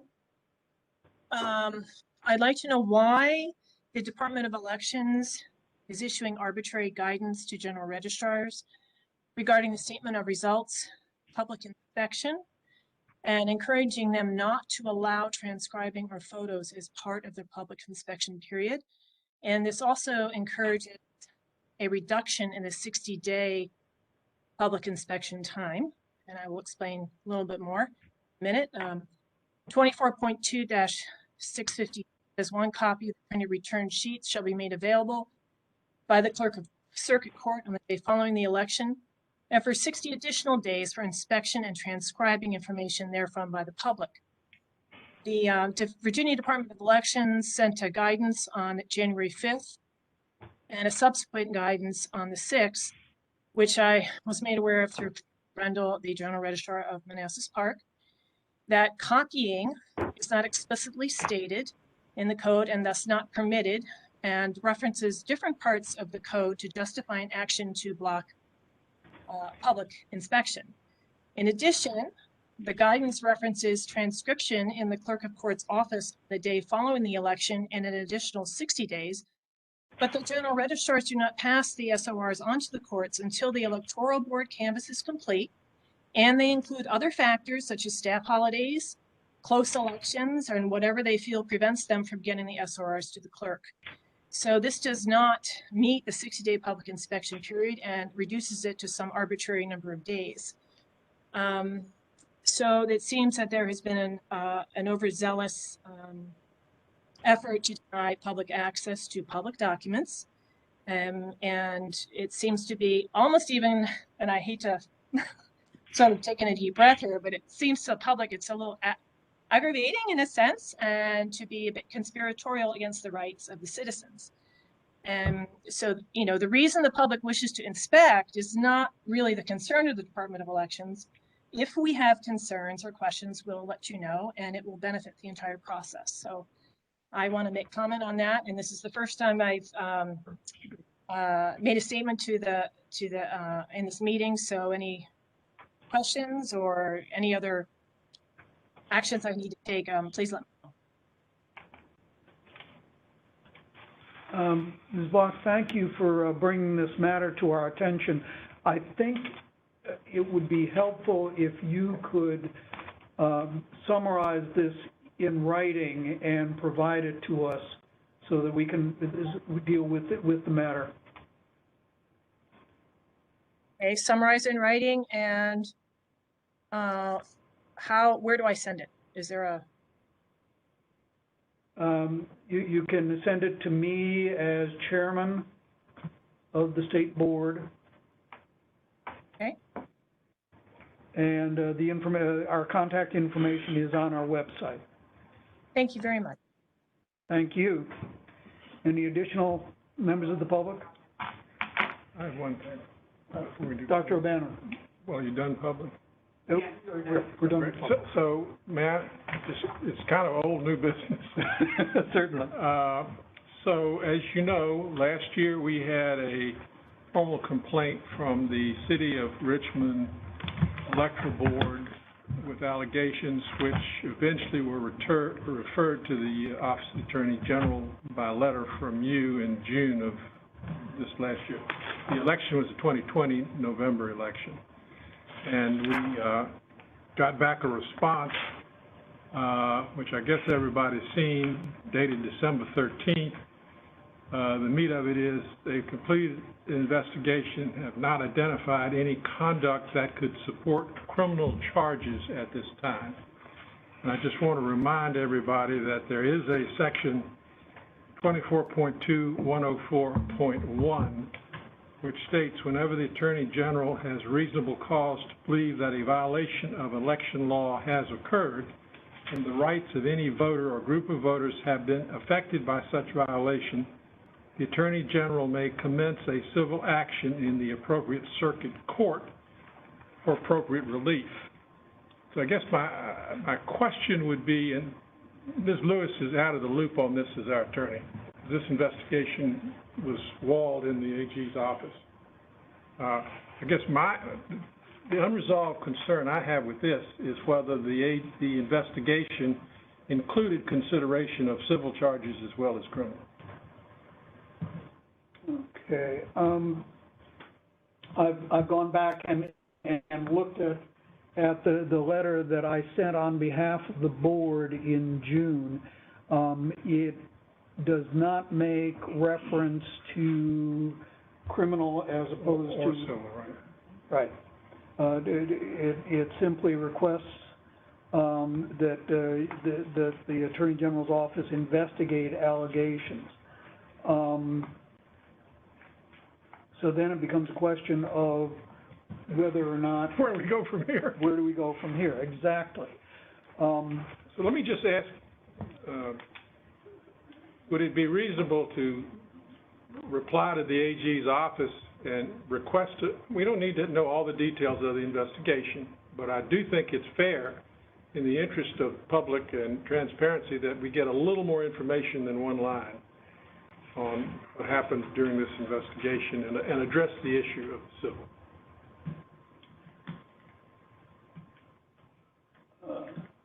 I think there might have been confusion because didn't we initially refer it to the Richmond Commonwealth Attorney's Office? Yes. So they probably implied that our investigation was leaning in the criminal direction. That's what I would think, even though it doesn't say that in Chairman Brink's letter. Mm-hmm. But it was referred directly from the Commonwealth Attorney in Richmond. Well, if that be the case, then they could reply to a question and tell us. I just don't, I'm just not comfortable with closure just quite yet on this, for that one point. I mean, I'm not asking for them to come and do, or whoever's over there now, to come and do it, tell us everything they did, but I do think it's not unreasonable to ask for a little more information. All right. If it's the will of the board, I can respond to the Attorney General's office with the questions you've raised. I appreciate that. All right. Very good. And I'll leave everybody alone. All right. The only other matter to come before us is a closed session, so I'll entertain a motion to go into closed session.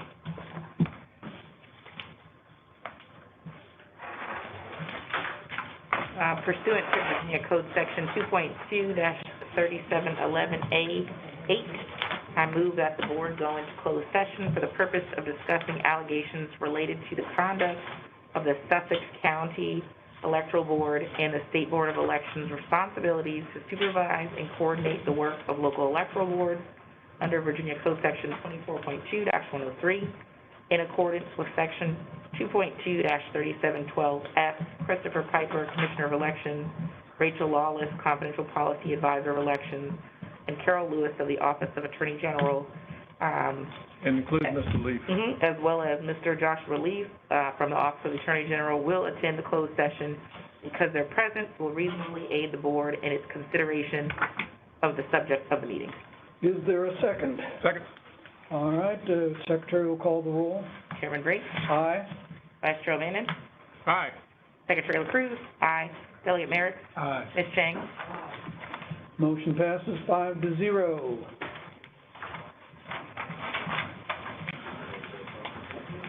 Thank you again. Safe travels home. Okay, thank you. You earned your money today. That's why it's biennial now. To get this together. All right, we should be good to go. All right, Dr. O'Bannon, do you have a motion? Mr. Chairman, I move to reconvene in open session and take a roll call vote certifying that to the best of each member's knowledge, one, only such public business matters lawfully exempted from open meeting requirements under this chapter, and two, only such public business matters as were identified in the motion by which the closed meeting was concerned were heard, discussed, or considered. Is there a second? Second. Been moved and seconded that we emerge from closed session, go back into open session. Secretary will call the roll. Chairman Briggs? Aye. Vice Chair O'Bannon? Aye. Secretary LaCruz? Aye. Delegate Merrick? Aye. Ms. Chang? Aye. Motion passes 5-0.